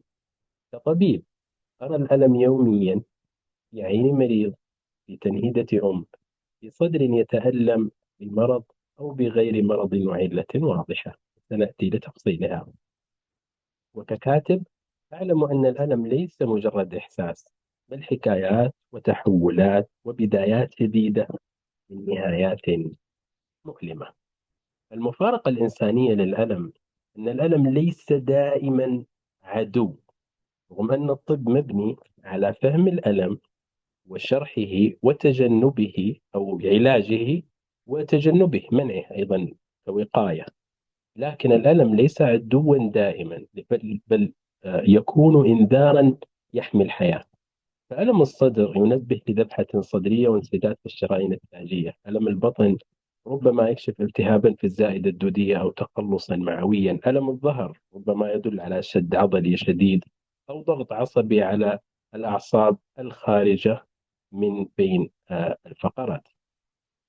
وهنا مفارقة أخرى، أن غياب الألم قد يكون أخطر. نحن إذا رأينا أن الألم عدو وأن الألم يسبب تغيير في حياة الإنسان، أو أنه رعب ووحش يخيف الإنسان، فقدان الألم بحد ذاته هو بحد ذاته مشكلة طبية ومأساة طبية كبيرة، فيما يعرف بمتلازمة فقدان الإحساس الخلقي. هذه تجعل الإنسان يتعرض للإصابات دون أن يشعر. هو يفقد الألم، إحساسه بالألم مفقود وغير موجود، لذلك ربما يتعرض للكدمات والإصابات والحروق دون أن يشعر بذلك، ففقد خط الدفاع الذي يتمثل في الألم. وعلى النقيض من ذلك هناك الألم المغاير. دائما الإنسان في حالة اتزان، إما أن يكون فاقد للألم وهذا غير مرغوب لما له من تبعات ومضاعفات، وإما أن يكون حساس جدا للألم. الألم المغاير اللودينيا، حيث يشعر المصاب بالألم ربما من لمسه، ربما من ارتداء ملابسه يشعر بألم شديد وكأنه يرتدي لباسا من الشوك. فلكم أن تنظروا هذا التناقض والاتزان في حياة الإنسان وفي جسم الإنسان. وهنا يشرق سؤال إنساني آخر: هل توجد حساسية عاطفية أيضا اللودينيا مثل ما توجد في الإحساس المعنوي، تجعل أي كلمة عابرة تحدث ألما عميقا في هذا الإنسان؟ الألم طريق للوعي والإدراك. من ناحية الأدب يقول ديستويفسكي: العذاب هو المصدر الوحيد للإدراك. الوعي لا يولد في الراحة، بل حين يجبر الإنسان على مواجهة نفسه. وقد عبر شاغل الناس ومالئ الدنيا المتنبي عن المفارقة ذاتها حين قال: سبحان خالق نفسي كيف لذتها، فيما النفوس تراه غاية الألم. فهو غاية لذته في الألم، فكيف تحول الألم إلى لذة؟ فليس حبا للألم بل للذة التحدي، بل لذة التحدي. لأن بعض النفوس لا تجد معناها إلا في مواجهة الصعاب، كما يقول أيضا أبو القاسم الشابي: ومن يتهيب صعود الجبال يعيش أبد الدهر بين الحفر. لذلك نرى في حياتنا اليومية الآن ألم التمرين وتقطيع الألياف العضلية وصرخات المتدربين في صالات الرياضية. هذا ألم، لكن هذا الألم يعقبه تضخم عضلي وقوة. ألم الصيام المتقطع والصيام الإسلامي يكافئ صاحبه بالصحة وبالثواب. ألم السعي يعقبه أيضا تحقيق الهدف فيمحو تلك الآلام. لكن حينما يتألم يكون في هذا الألم لذة. وهنا أيضا مفارقة أخرى، أن يجتمع النقيضان الألم واللذة في وقت واحد. وكما نقول في المثل الإنجليزي: no pain no gain. الألم بين الطب والأدب. في الطب الألم له موضع وتشخيص. أستطيع أن أرى أن الألم من انتشاء عضلة القلب بانسداد الشرايين التاجية، وأراه في التخطيط وفي الإيكو وربما في القسطرة القلبية. لكن في الأدب الألم له معنى وصوت. فإما أن يكون جسدي، الألم نوعان، وإما أن يكون معاناة نفسية. وقد وصف الأدباء الألم بدقة مذهلة حينما قال ابن زريق البغدادي في يتيمته: قد كان مطلعا بالخط يحمله فضيقت بخطوب الدهر أضلعه. فلاحظ هنا الوصف بضيقة الصدر. حقيقة الصدر هو الصدر، القفص الصدري هو القفص الصدري، لم يضق، الأكسجين هو الأكسجين. لكن تلك الخطوب وتلك المأساة التي عاشها في رحلته المؤلمة بحثا عن الرزق ضيقت أضلعه، فأصبح كأنه محاط بحزام يشد على صدره ويزيده ضيقا إلى ضيق فيصعب عليه التنفس. وهذا وصف بليغ لضيق الصدر الذي لا يظهر في التحاليل ولا يظهر في الأشعة، لكنه يعاش بعمق. ويصف الأرق أيضا في اليتيمة حين قال: بمن إذا هجع النوام بت له بلوعة منه ليلي لست أهجعه. فالآن الأرق ليس لي مشكلة في العقل، ليس لي مشكلة في ألم جسدي، وإنما لألم نفسي متضلع فيه، ضيق صدره وأطار نومه أو سلب منه لذة النوم. أحيانا يأتي المريض قائلا: صدري ضيق، فيني ضيقة. تلك الفحوصات، وتكون الفحوصات طبيعية، لكن ما يشعر به من ضيق وألم هو حقيقي، ويعيدنا إلى المحور الأول الذي ذكره الدكتور عبد الرحمن في إنسانيات الطب، حينما نتكلم مع المريض ونستشعر ونفهم الألم. حينما يتكلم الجسد، الألم النفسي يتحول إلى أعراض جسدية، مثل نوبات الهلع واضطرابات النفس الجسمانية والاضطرابات التحولية المعروفة بالكونفيرجن ديسوردر، أي أن الألم لا يظهر دائما في الأشعة، لكنه كما قلت يشعر به. لماذا نكتب حين نتألم؟ لأن الألم الكامل المكبوت خطر، هو قنبلة موقوتة، إذا بقي في الداخل يتحول إلى قلق، إلى اكتئاب، احتراق نفسي. لكن حين يمنح معنى يتحول إلى شيء ملموس نستطيع أن نكتبه ونفرغه على الورق، فلا ندخل في هذه الحلقة المظلمة، ويتحول هذا الألم إلى أعراض جسدية فيما يعرف بالطب النفس جسماني. الألم بلا معنى عذاب، والألم مع معنى نضج ووعي. الأدب يجعل الألم مفهوما، يمنح الألم لغة ويعطيه صوتا مسموعا، كما تكلم ابن زهير البغدادي وكثير من الأدباء، لكن لضيق الوقت لا يحضرني أن أذكرهم جميعا. ويحوله من شعور مبهم إلى تجربة مفهومة، تعيشها مع ابن زريق في رحلته، تعيشها مع المتنبي في أرقه، تعيشها مع المكلوم، تعيشها مع المجروح، مع المتألم، من يرثي نفسه قبل أن يموت كمالك بن الريب. وهذا ما يجعل الإنسان يشعر أنه ليس وحده، وأن هناك من يفهمه ومن يتقبله. الألم طريق التعافي والإنسانية. من فهم الألم نشأت تخصصات طبية مثل طب الألم، pain management or medicine، الطب التلطيفي palliative medicine and psychosomatic medicine في الطب النفسي أو الطب النفسي الجسدي. الألم بحد ذاته قادنا إلى فهم أعمق للإنسان. لكم أن تتخيلوا أن يوجد فرع، يعني تخصص مع التخدير أتوقع، هو متخصص في طب الألم، يعني الألم الذي لا نجد له تشخيص، الألم المتكرر عندما نشك أن لديه الألم المغاير أو لديه فقدان الألم، نحوله إلى هذه العيادة لتخصصهم العميق في الألم ومعنى الألم وفسيولوجية الألم. الخاتمة. بدأنا مع ديستويفسكي فأن العذاب يولد الإدراك، وكما قال المتنبي: ذو العقل يشقى في النعيم بعقله، وأخو الجهالة في الغباوة ينعم. ورأينا أيضا مع المتنبي لذة التحدي، ومع ابن زريق كيف يتحول الألم إلى لغة. ختاما، الألم ليس نهاية الحكاية بل بدايتها، فإما أن يكسرنا أو يكسرك الألم، وإما أن يفتح لك بابا لم تكن تراه. شكرا لحسن استماعك. شكرا لك دكتور، وشكرا يعني لالتزامك بالوقت، اقتباسات صراحة رائعة. دكتور، بس إذا تسمح لي أوضح باللغة الإنجليزية بشكل سريع لمتحدثينا من الخارج. دكتور جعفر talked about a very important and a very relevant topic that anyone can relate to. He approaches pain from two perspectives, as a physician and as a writer. He begins with a simple but very powerful observation as a doctor, as he sees pain every day in the eyes of patients, in the side of a mother. And in a chest that feels tight for medical reasons, and sometimes for reasons that medicine alone cannot explain.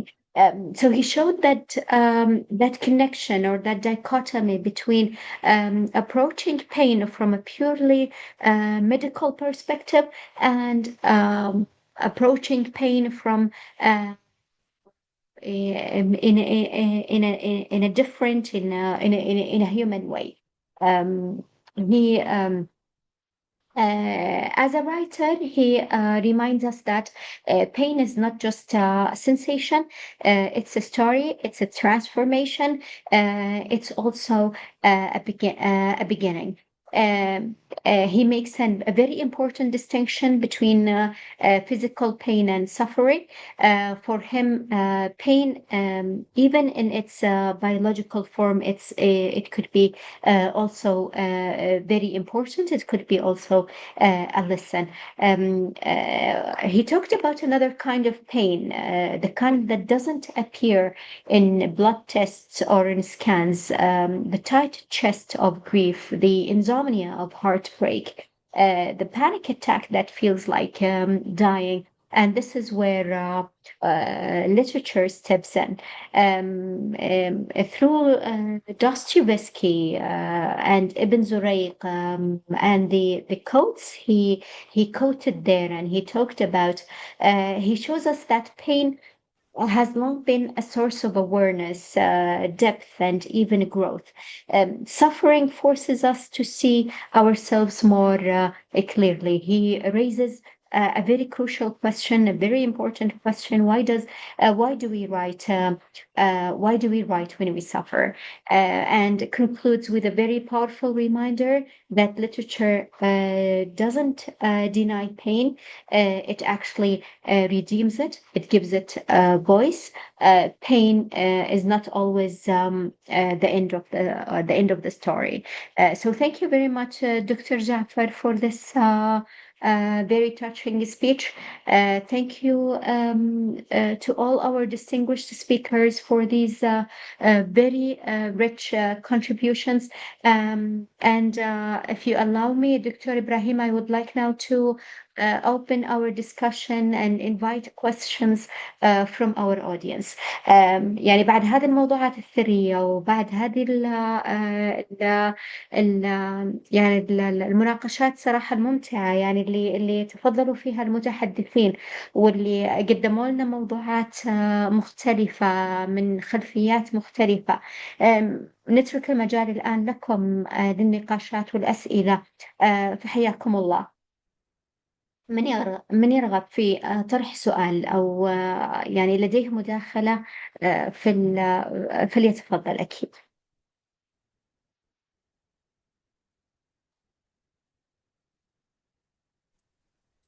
سواء مداخلات عن طريق الشات أو بالمايك، يعني you can unmute and talk. السلام عليكم ورحمة الله. تفضلي، حياك الله. أهلين، هلا وسهلا. سؤالي للجلسة كاملة، لكن يعني ممكن يكون موجه أكثر للدكتورة حنان بما أنها هي طرحت الفكرة. بالنسبة لنظريات اللي هو الإنسانيات الطبية، هل الإنسانيات الطبية تركز على التجربة كتجربة يعني نقدر نقول إنسانية وتخص الإنسان، ومن نظرة في دراسات ما بعد الإنسان، هل هي تعزز هذه الفكرة بأنها تجربة إنسانية، ولا هل هي ترجع تعيد تشكيل الإنسان كما يجب أن يكون يعني مشكل؟ And allow me to translate for Professor Ayman and Dr. Andrew. From a post-human perspective, do modern medical narratives and literature mainly humanize the patient's experience, or do they also reinforce medicine as a human-centered system of power that shapes the body and the boundaries of what counts as fully human?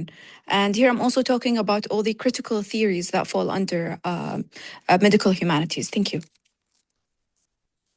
شكرا لك, and thank you for your question. I think this is a question it was first directed to Dr. Hanan and then to everyone, so just feel free to respond.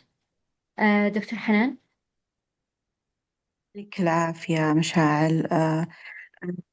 بالنسبة لي I do agree إن particularly when it comes to the medical field as a site for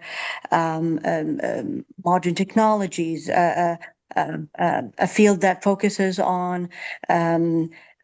not the spiritual aspect of the human, but technologies that examine that human, examine that body. So it definitely could be considered as a post-human field or a field for post-human studies. Are there texts that actually represent this? I'm not sure, but I'm sure if we read into some text and we did their proper research, I'm sure that we'll find texts that do represent the post-human or post-human representations that include technology,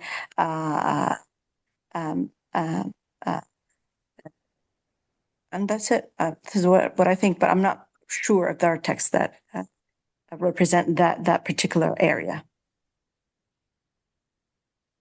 شكرا لك دكتورة حنان. Thank you very much for your response. If anyone wants to add from the other speakers wants to add their remarks to this question, or we can just go ahead with other.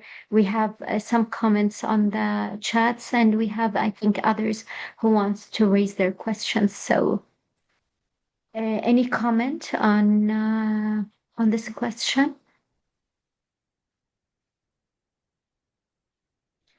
There are some comments also in the chat, very interesting one, and I think دكتورة غزية الحربي, she posted there an interesting comment, and she said that I believe that literary writing in its essence is already a form of healing. It's a practice deeply connected to medicine itself. And she talked about this event, and she liked it, and that's what we're looking for. So maybe this is for you, Dr. Jafar, if you want to comment on this, on literary writing and literary writing as a form of healing, since you already touched upon this topic earlier.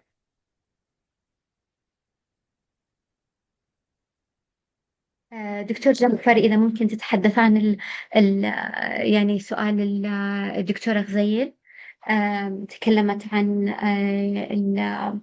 الكتابة العلاجية، يمكن هذا كان حتى من تخصصك دكتور جعفر. لو تعطينا لو بس تعليق بسيط على سؤال الدكتورة غزيل.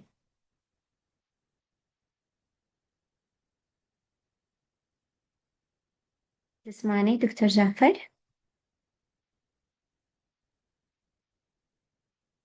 We can take other questions. إذا فيه معليش أنا عندي مشكلة في المايك دكتورة مها، لازم لا، حياك الله، دكتور إبراهيم تفضل. السفلية لازم يعمل لي أنميوت. كيف يتحول السؤال؟ معليش تعيدي لي السؤال. هي كان تعليقها يعني كان تعليق أكثر من كون سؤال. كانت تعلق عن يعني أهمية الكتابة العلاجية، وكون الكتابة الأدبية في أساسها هي أصلا كتابة علاجية. جميل. هو زي ما قلنا في أثناء المحاضرة إنه الكتابة بحد ذاتها تفريغ لهذا الألم الموجود في داخل الإنسان، حتى لا يتحول إلى نوبات هلع أو يتحول إلى اكتئاب أو يتحول إلى أي عرض جسدي بسبب كبت الألم. فالكتابة ومشاركة الكتابة سواء مع المعالج النفسي، وإذا كان المعالج النفسي له تذوق أيضا لهذه الكتابة ودعم لهذا الكاتب وتصويره لما يدور في خلده من ألم أو من صراعات أو من تحولات، سيكون لها أكبر الأثر في تفريغ هذا الألم وعدم تحوله إلى مشاعر مكبوتة تتحول إلى أشياء أخرى. ولو سمحت لي برضو هنا في سؤال إنه الأستاذة فاطمة كيف يتحول الألم إلى نوبات هلع؟ نفس الفكرة، أن يتحول هذا الألم والصراع أو ما حدث في الطفولة أو من آلام في الطفولة أو مشاكل في الطفولة، حينما لا تكتب ولا تعبر عنها ولا يصبح الألم له معنى كما ذكرنا في المحاضرة، يتحول إلى أشياء سلوكية ربما تشاهدين بعض الأطفال في قضم الأظافر أو في أكل القلم أو التعبير عن هذا الألم بالكتابة سيقطع شوطا كبيرا مع الوسائل العلاجية الأخرى المعتمدة لدى الأخصائيين النفسيين ولدى الأطباء النفسيين. فهو جانب لا نهمله كما ذكر الدكتور عبد الرحمن. لا ننظر للإنسان ككائن بيولوجي فقط بحت، هو عبارة عن خلايا ونواقل عصبية في الدماغ هي التي تتأثر. لا، هذا إنسان كامل له كيان وله شعور وله ذكريات وله ألم مختزن في الداخل. فكيف نستطيع مساعدته لإخراج هذا الألم؟ والكتابة هي أحد هذه الوسائل. رائع جدا، شكرا لك دكتور. If I can just ask a question to Professor Mangum. You talked about In Memoriam by Alfred Tennyson, and this poem is written over I think the period of 17 years, and it has around 130 or 131 sections. It's a very extreme way of how to mourn a friend, but it's a way to show a traumatized or someone who is traumatized by loss. I'm asking whether In Memoriam here stages a therapeutic process, whether writing the poem becomes a way of surviving grief. So from your perspective, just generally, if you can talk us through this, and if you can talk about poetic composition here as a form of emotional expression or emotional regulation. Is Tennyson here trying to accept this ending, or is he trying to resist a closure, and is he trying to resist healing? I mean, the death of his friend triggered all this this very long poem. So if you can just elaborate on the on this idea, on the idea of poetic composition as a form of emotional expression, let's say. Thank you. Yes, I think In Memoriam is quite an early example of someone using poetry as a way of dealing with psychological trauma and grief in particular. And I think throughout the poem, we see Tennyson both accepting and resisting and fighting against. It's very much, as you say, it's written over many years.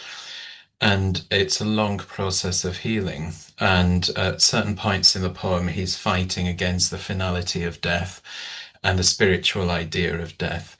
But towards the end, as time passes and he's getting towards the later sections, he finds much more positive interpretations, and he finds acceptance, I think, of the death. But I think the poem's therapeutic on two levels. One, it's a very personal investigation of grief, but on the other side, it's also an expression of a crisis of faith that Tennyson goes through. And in particular, he talks about evolutionary ideas and how they're challenging his ideas of God. And it's a process of learning in those terms as well. So it's both an expression of personal grief, but it's also an expression of a national grief, a kind of crisis, really. And Tennyson does talk about the poetry itself. There's a bit in the poem where he talks about it acting like a narcotic, numbing pain. He says that in the sad mechanic exercise of writing the poem, he feels some relief. So you can see there's a direct correspondence there between feeling better and healing and coping and writing poetry. And certainly as time goes on in the 20th century, poetry becomes a thing that psychiatrists in particular prescribe for people to do. A lot of the poets like Anne Sexton in the middle of the 20th century were recommended that they start writing poetry by a medical professional. But I think, Tennyson is a very early example of someone using poetry as a form of healing.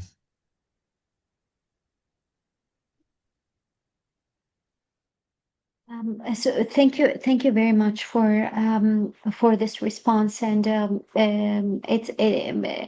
the poem itself is a way of expressing grief, of a way all the descriptions you talked about, all that medical context you touched upon in your talk. It's a way of maybe intensifying the grief and make it more maybe less material, less clinical, and more human, and maybe more connected to the to the topic, to the medical humanities, to what we are talking about. So that's let me say that's actually very a very interesting reading of In Memoriam. Let me go now to maybe Professor Jordan, and in your speech you talked about Conor McPherson in particular, and you talked about aging characters in the work of Conor McPherson. And since this is Conor McPherson is a playwright, and theater here is very important, and we can see how many projects, how many texts are used to enhance this field of the medical humanities. There are so many theater projects we see universities are working on to just to build this field, to enhance this field of the medical humanities. You talked about the aging body, you talked about aging characters, and aging characters in McPherson's work, they are not abstract, they are physically present there on the stage, and for the audience to see them, for the audience to watch them and to interact with them. Do you think that, that witnessing aging characters on stage can actually reshape how we perceive elderly patients in real life? Can theater influence medical attitudes of practitioners, of doctors there in the field?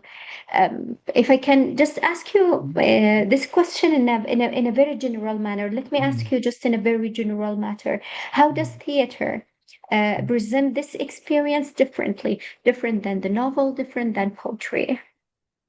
Well, I would say, first of all, once you have actors on stage representing figures that are elderly, I think that's significant because, first of all, it addresses the issue of visibility importantly, because in a way, in a lot of cultures today, as you get old, you become more invisible.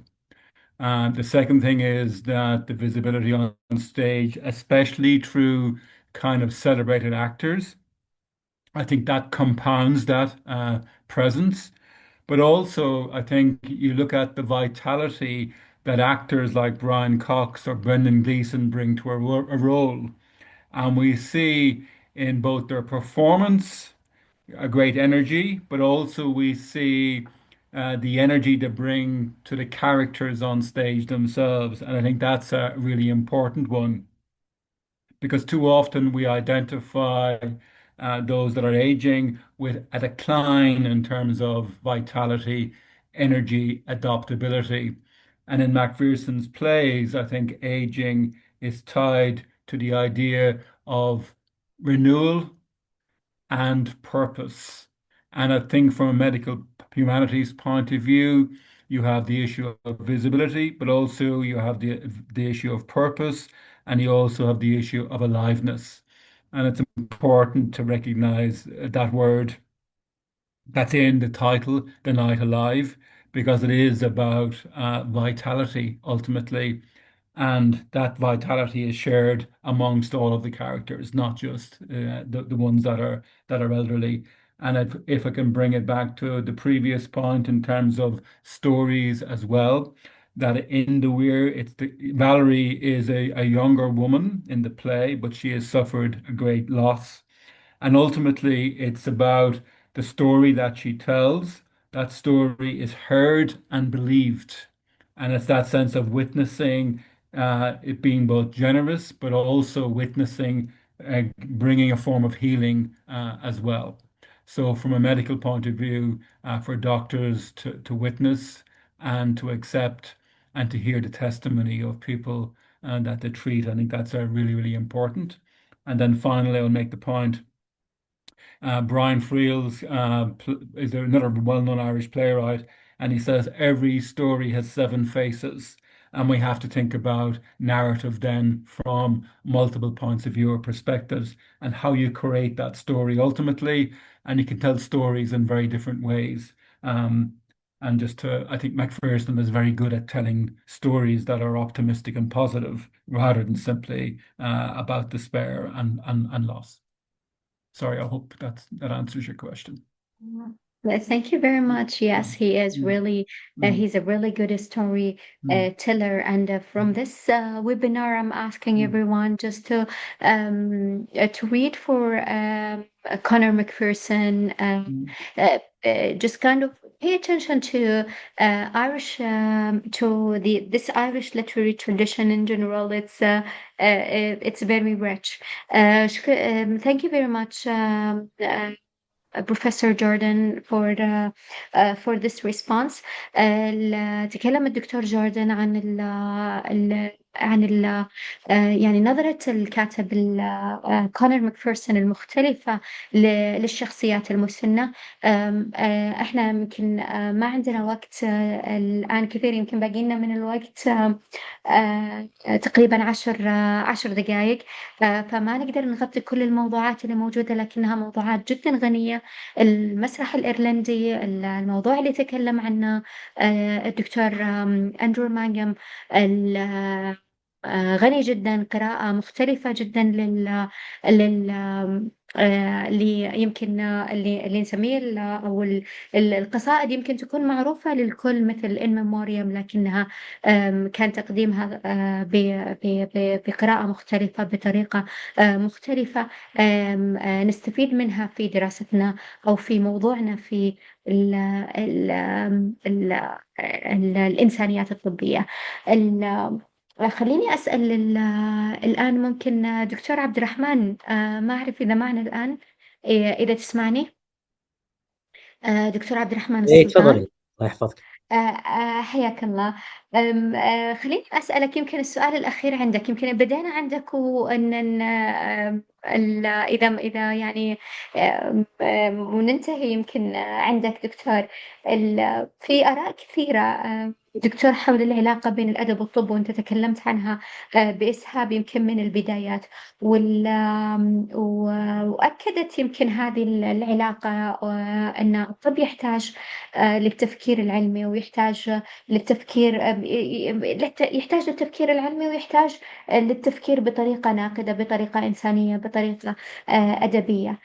يعني هو يجمع بين الاثنين. يمكن في مشاريع كثيرة وفي برامج كثيرة قرأنا عنها وشفناها، ويمكن حتى يعني أنا شخصيا حضرتها بنفسي في جامعات كثيرة كانت تدرس النصوص الأدبية لطلاب الطب. كانت ومو بس طلاب الطب، حتى في طلاب الإنسانيات، طلاب الفنون، كانوا كان في موضوعات كثيرة يمكن يدرسها الطلاب في هذه الكليات، سواء في كليات الطب، في كليات الفنون، في الكليات الإنسانية، في الكليات الاجتماعية. كانوا يدرسون مثل هذه الموضوعات المتعلقة بالطب. طلاب الطب كانوا يدرسون يمكن بشكل خاص، كانوا في بعض الجامعات عندها برامج تعرض النصوص الأدبية هذه لطلاب الطب، وكيف مثلا تعاملت الروايات مثل مع المعلومات مع المعلومات الطبية، كيف وظفتها في عالم الرواية. المسرحيات استخدمت في التدريب على مهارات مثل التواصل والتعاطف والإصغاء. كان في بعض المواد theater and relational skills كانت تدرس طلاب الطب مهارات التواصل من خلال أعمال مسرحية، من خلال أعمال فنية. في برامج كثيرة كانت تعتمد على العلاج في الفن، وفي arts in medicine projects كان يعتمد كثير من المشروعات اللي تعتمد على العلاقة بين الفن والطب، وحتى أدخلت حتى مع موضوعات حديثة في التقنية وغيرها في هذا الموضوع اللي هو موضوع العلاج بالفن. وكانوا طبعا يناقشون من خلالها مواضيع كثيرة صحية وطبية إلى آخره.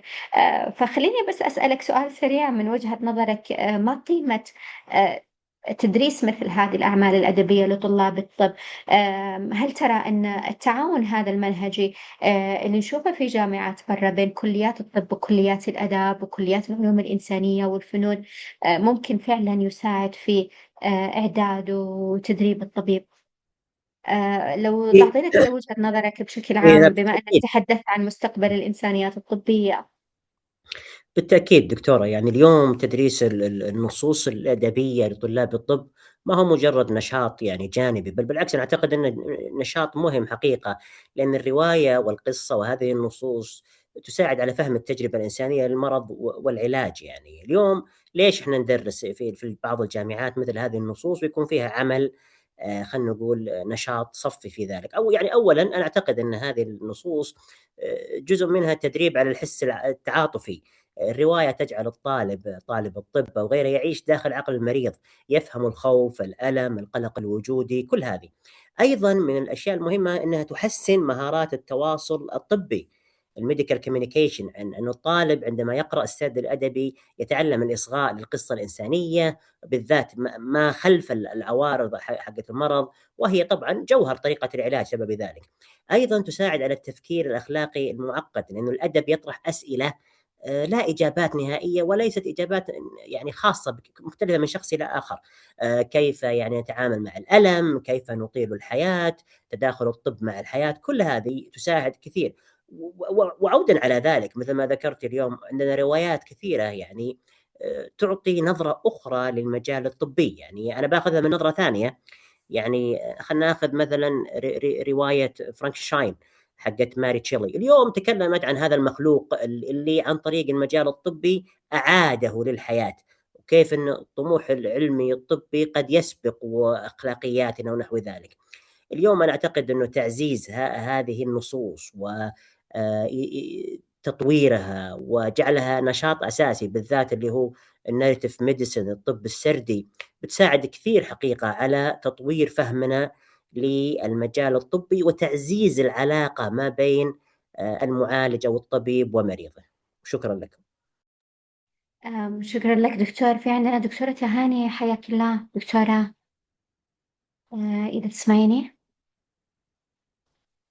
دكتورة تهاني الجهني. السلام عليكم.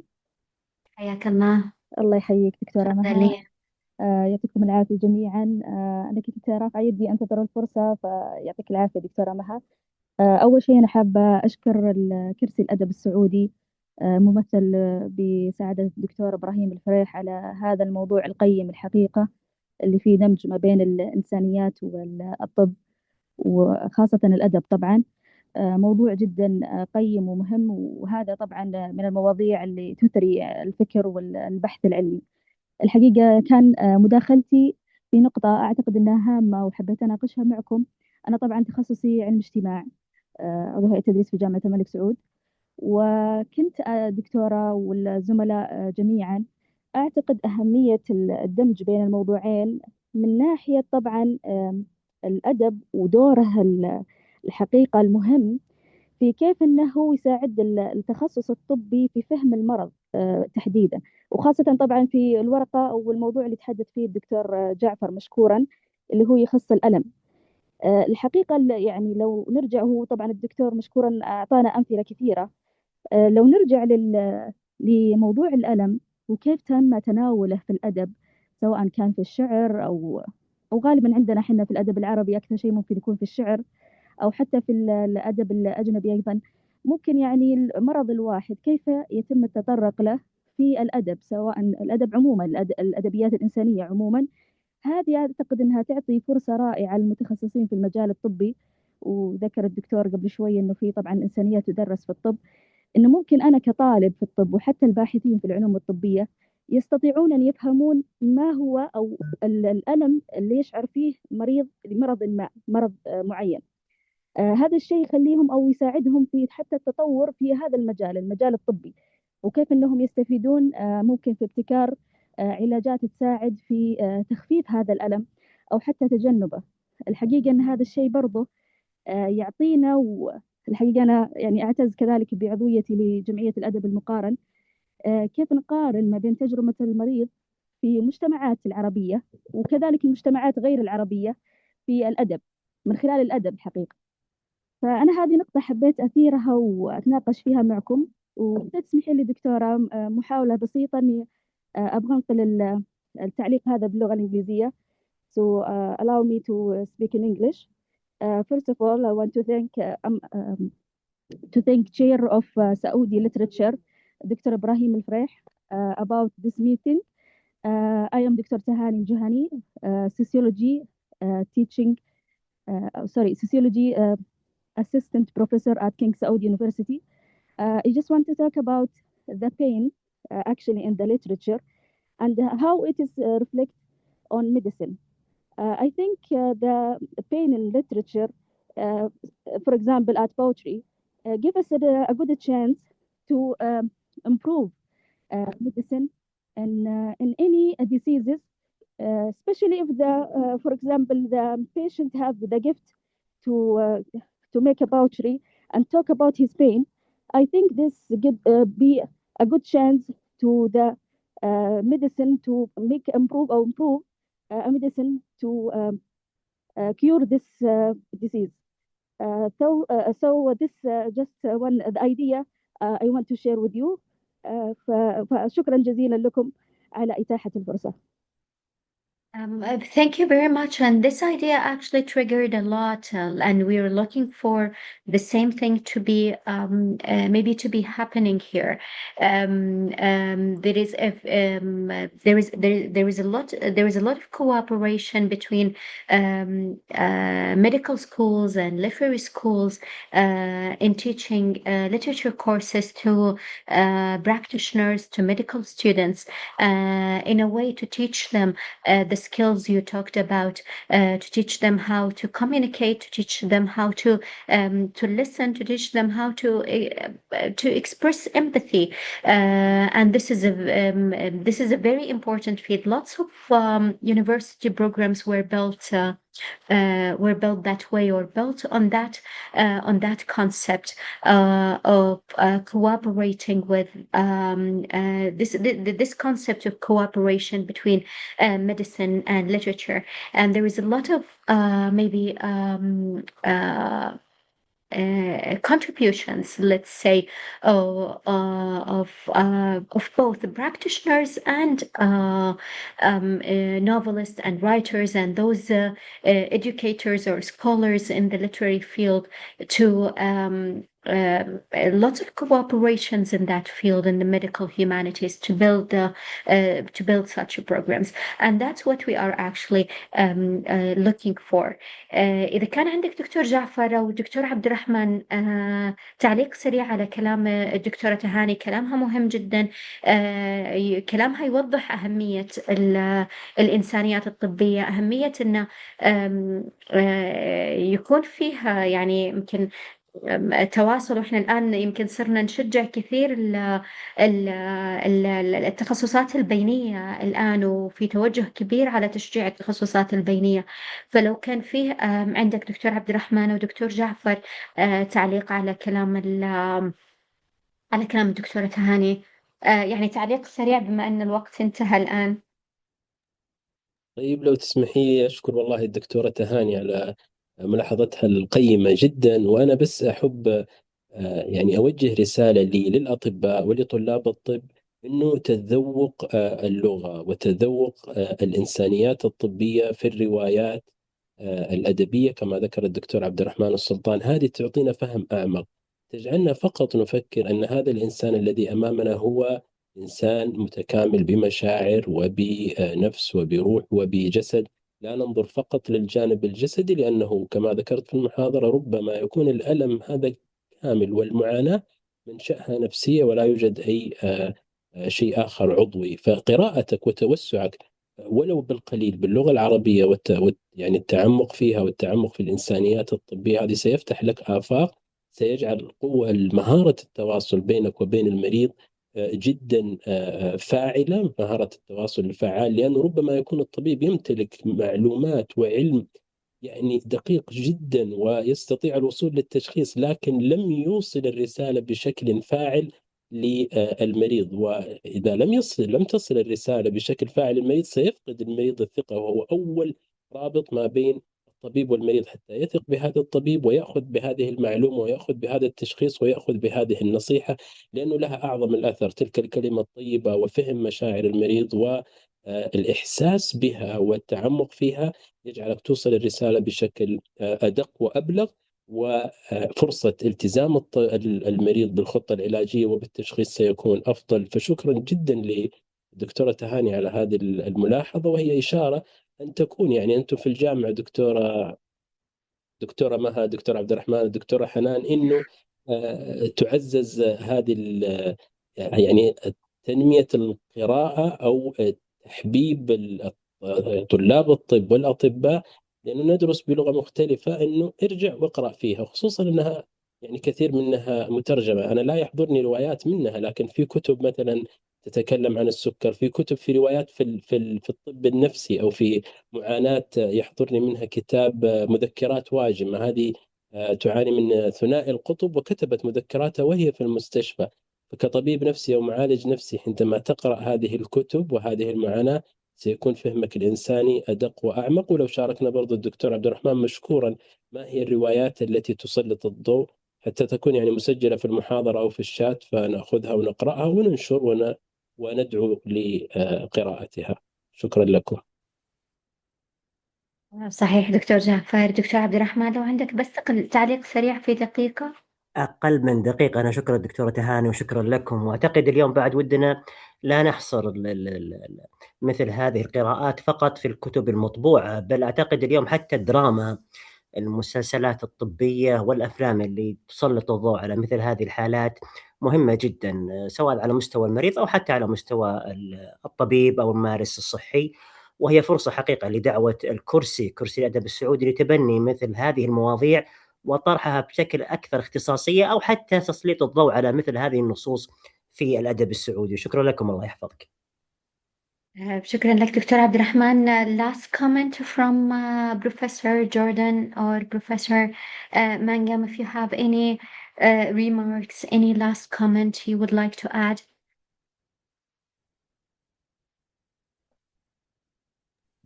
I would just like to say thank you very much for the invitation to join the webinar, and I thought it was really, really excellently organized. So thank you to you and to all your colleagues involved in this, and to the other panelists as well. It was wonderful to hear what you had to say, and I really enjoyed it. Thank you. And thanks to you, Professor Mangam.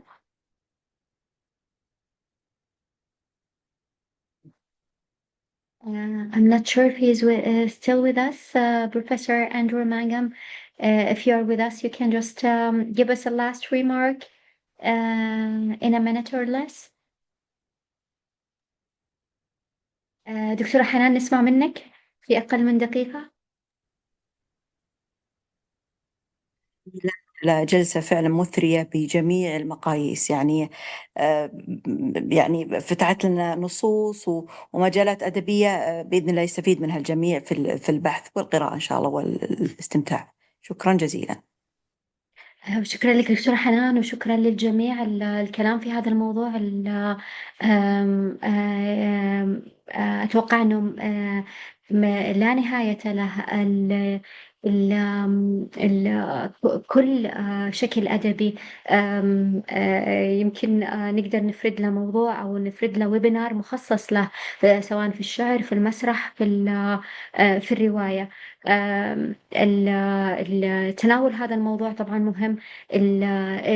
تناول موضوع التعاون بين وخصوصا مع التوجه في التوجه الجديد في اللي هو في التخصصات البينية والموضوعات اللي تدمج بين مثل هذه التخصصات وفي موضوعنا اللي هو الأدب والطب مهم جدا. So just let me conclude and as we come to the end of this webinar, what emerges clearly is that medicine, when separated from narrative, it risks becoming mechanical, it risks becoming technical. And literature, when separated from lived reality, from lived experience, it risks becoming abstract. So on behalf of Saudi Literature Chair at King Saud University, I would like to thank our speakers for their generosity, for their time, and our audience for their thoughtful engagement, and for those who asked questions, for those who engaged, thank you very much. And those who attend also, thank you very much. And we would like the same conversation to continue in universities, in classrooms, in clinics, and in research. Thank you all for being with us this evening, and wish everyone a good night. الشكر الجزيل للمتحدثين على هذا التنوع وعلى هذا الإثراء. شكر للحضور، شكرا للمداخلات، شكرا للأسئلة، شكرا للتعليقات اللي أسعدتنا في المحادثة. فأتمنى لكم ليلة سعيدة، ليلة سعيدة على الجميع، وفي أمان الله. شكرا لكم، مع السلامة. شكرا جزيلا. شكرا جزيلا دكتورة، يعني للتنظيم، لجهودك المبذولة، ونلتقي على خير. الشكر أيضا للحضور الكريم للمتحدثين. Thank you very much Professor Jordan, Professor Andrew, and we hope to this conversation to continue. Thank you very much. Thank you. Bye bye.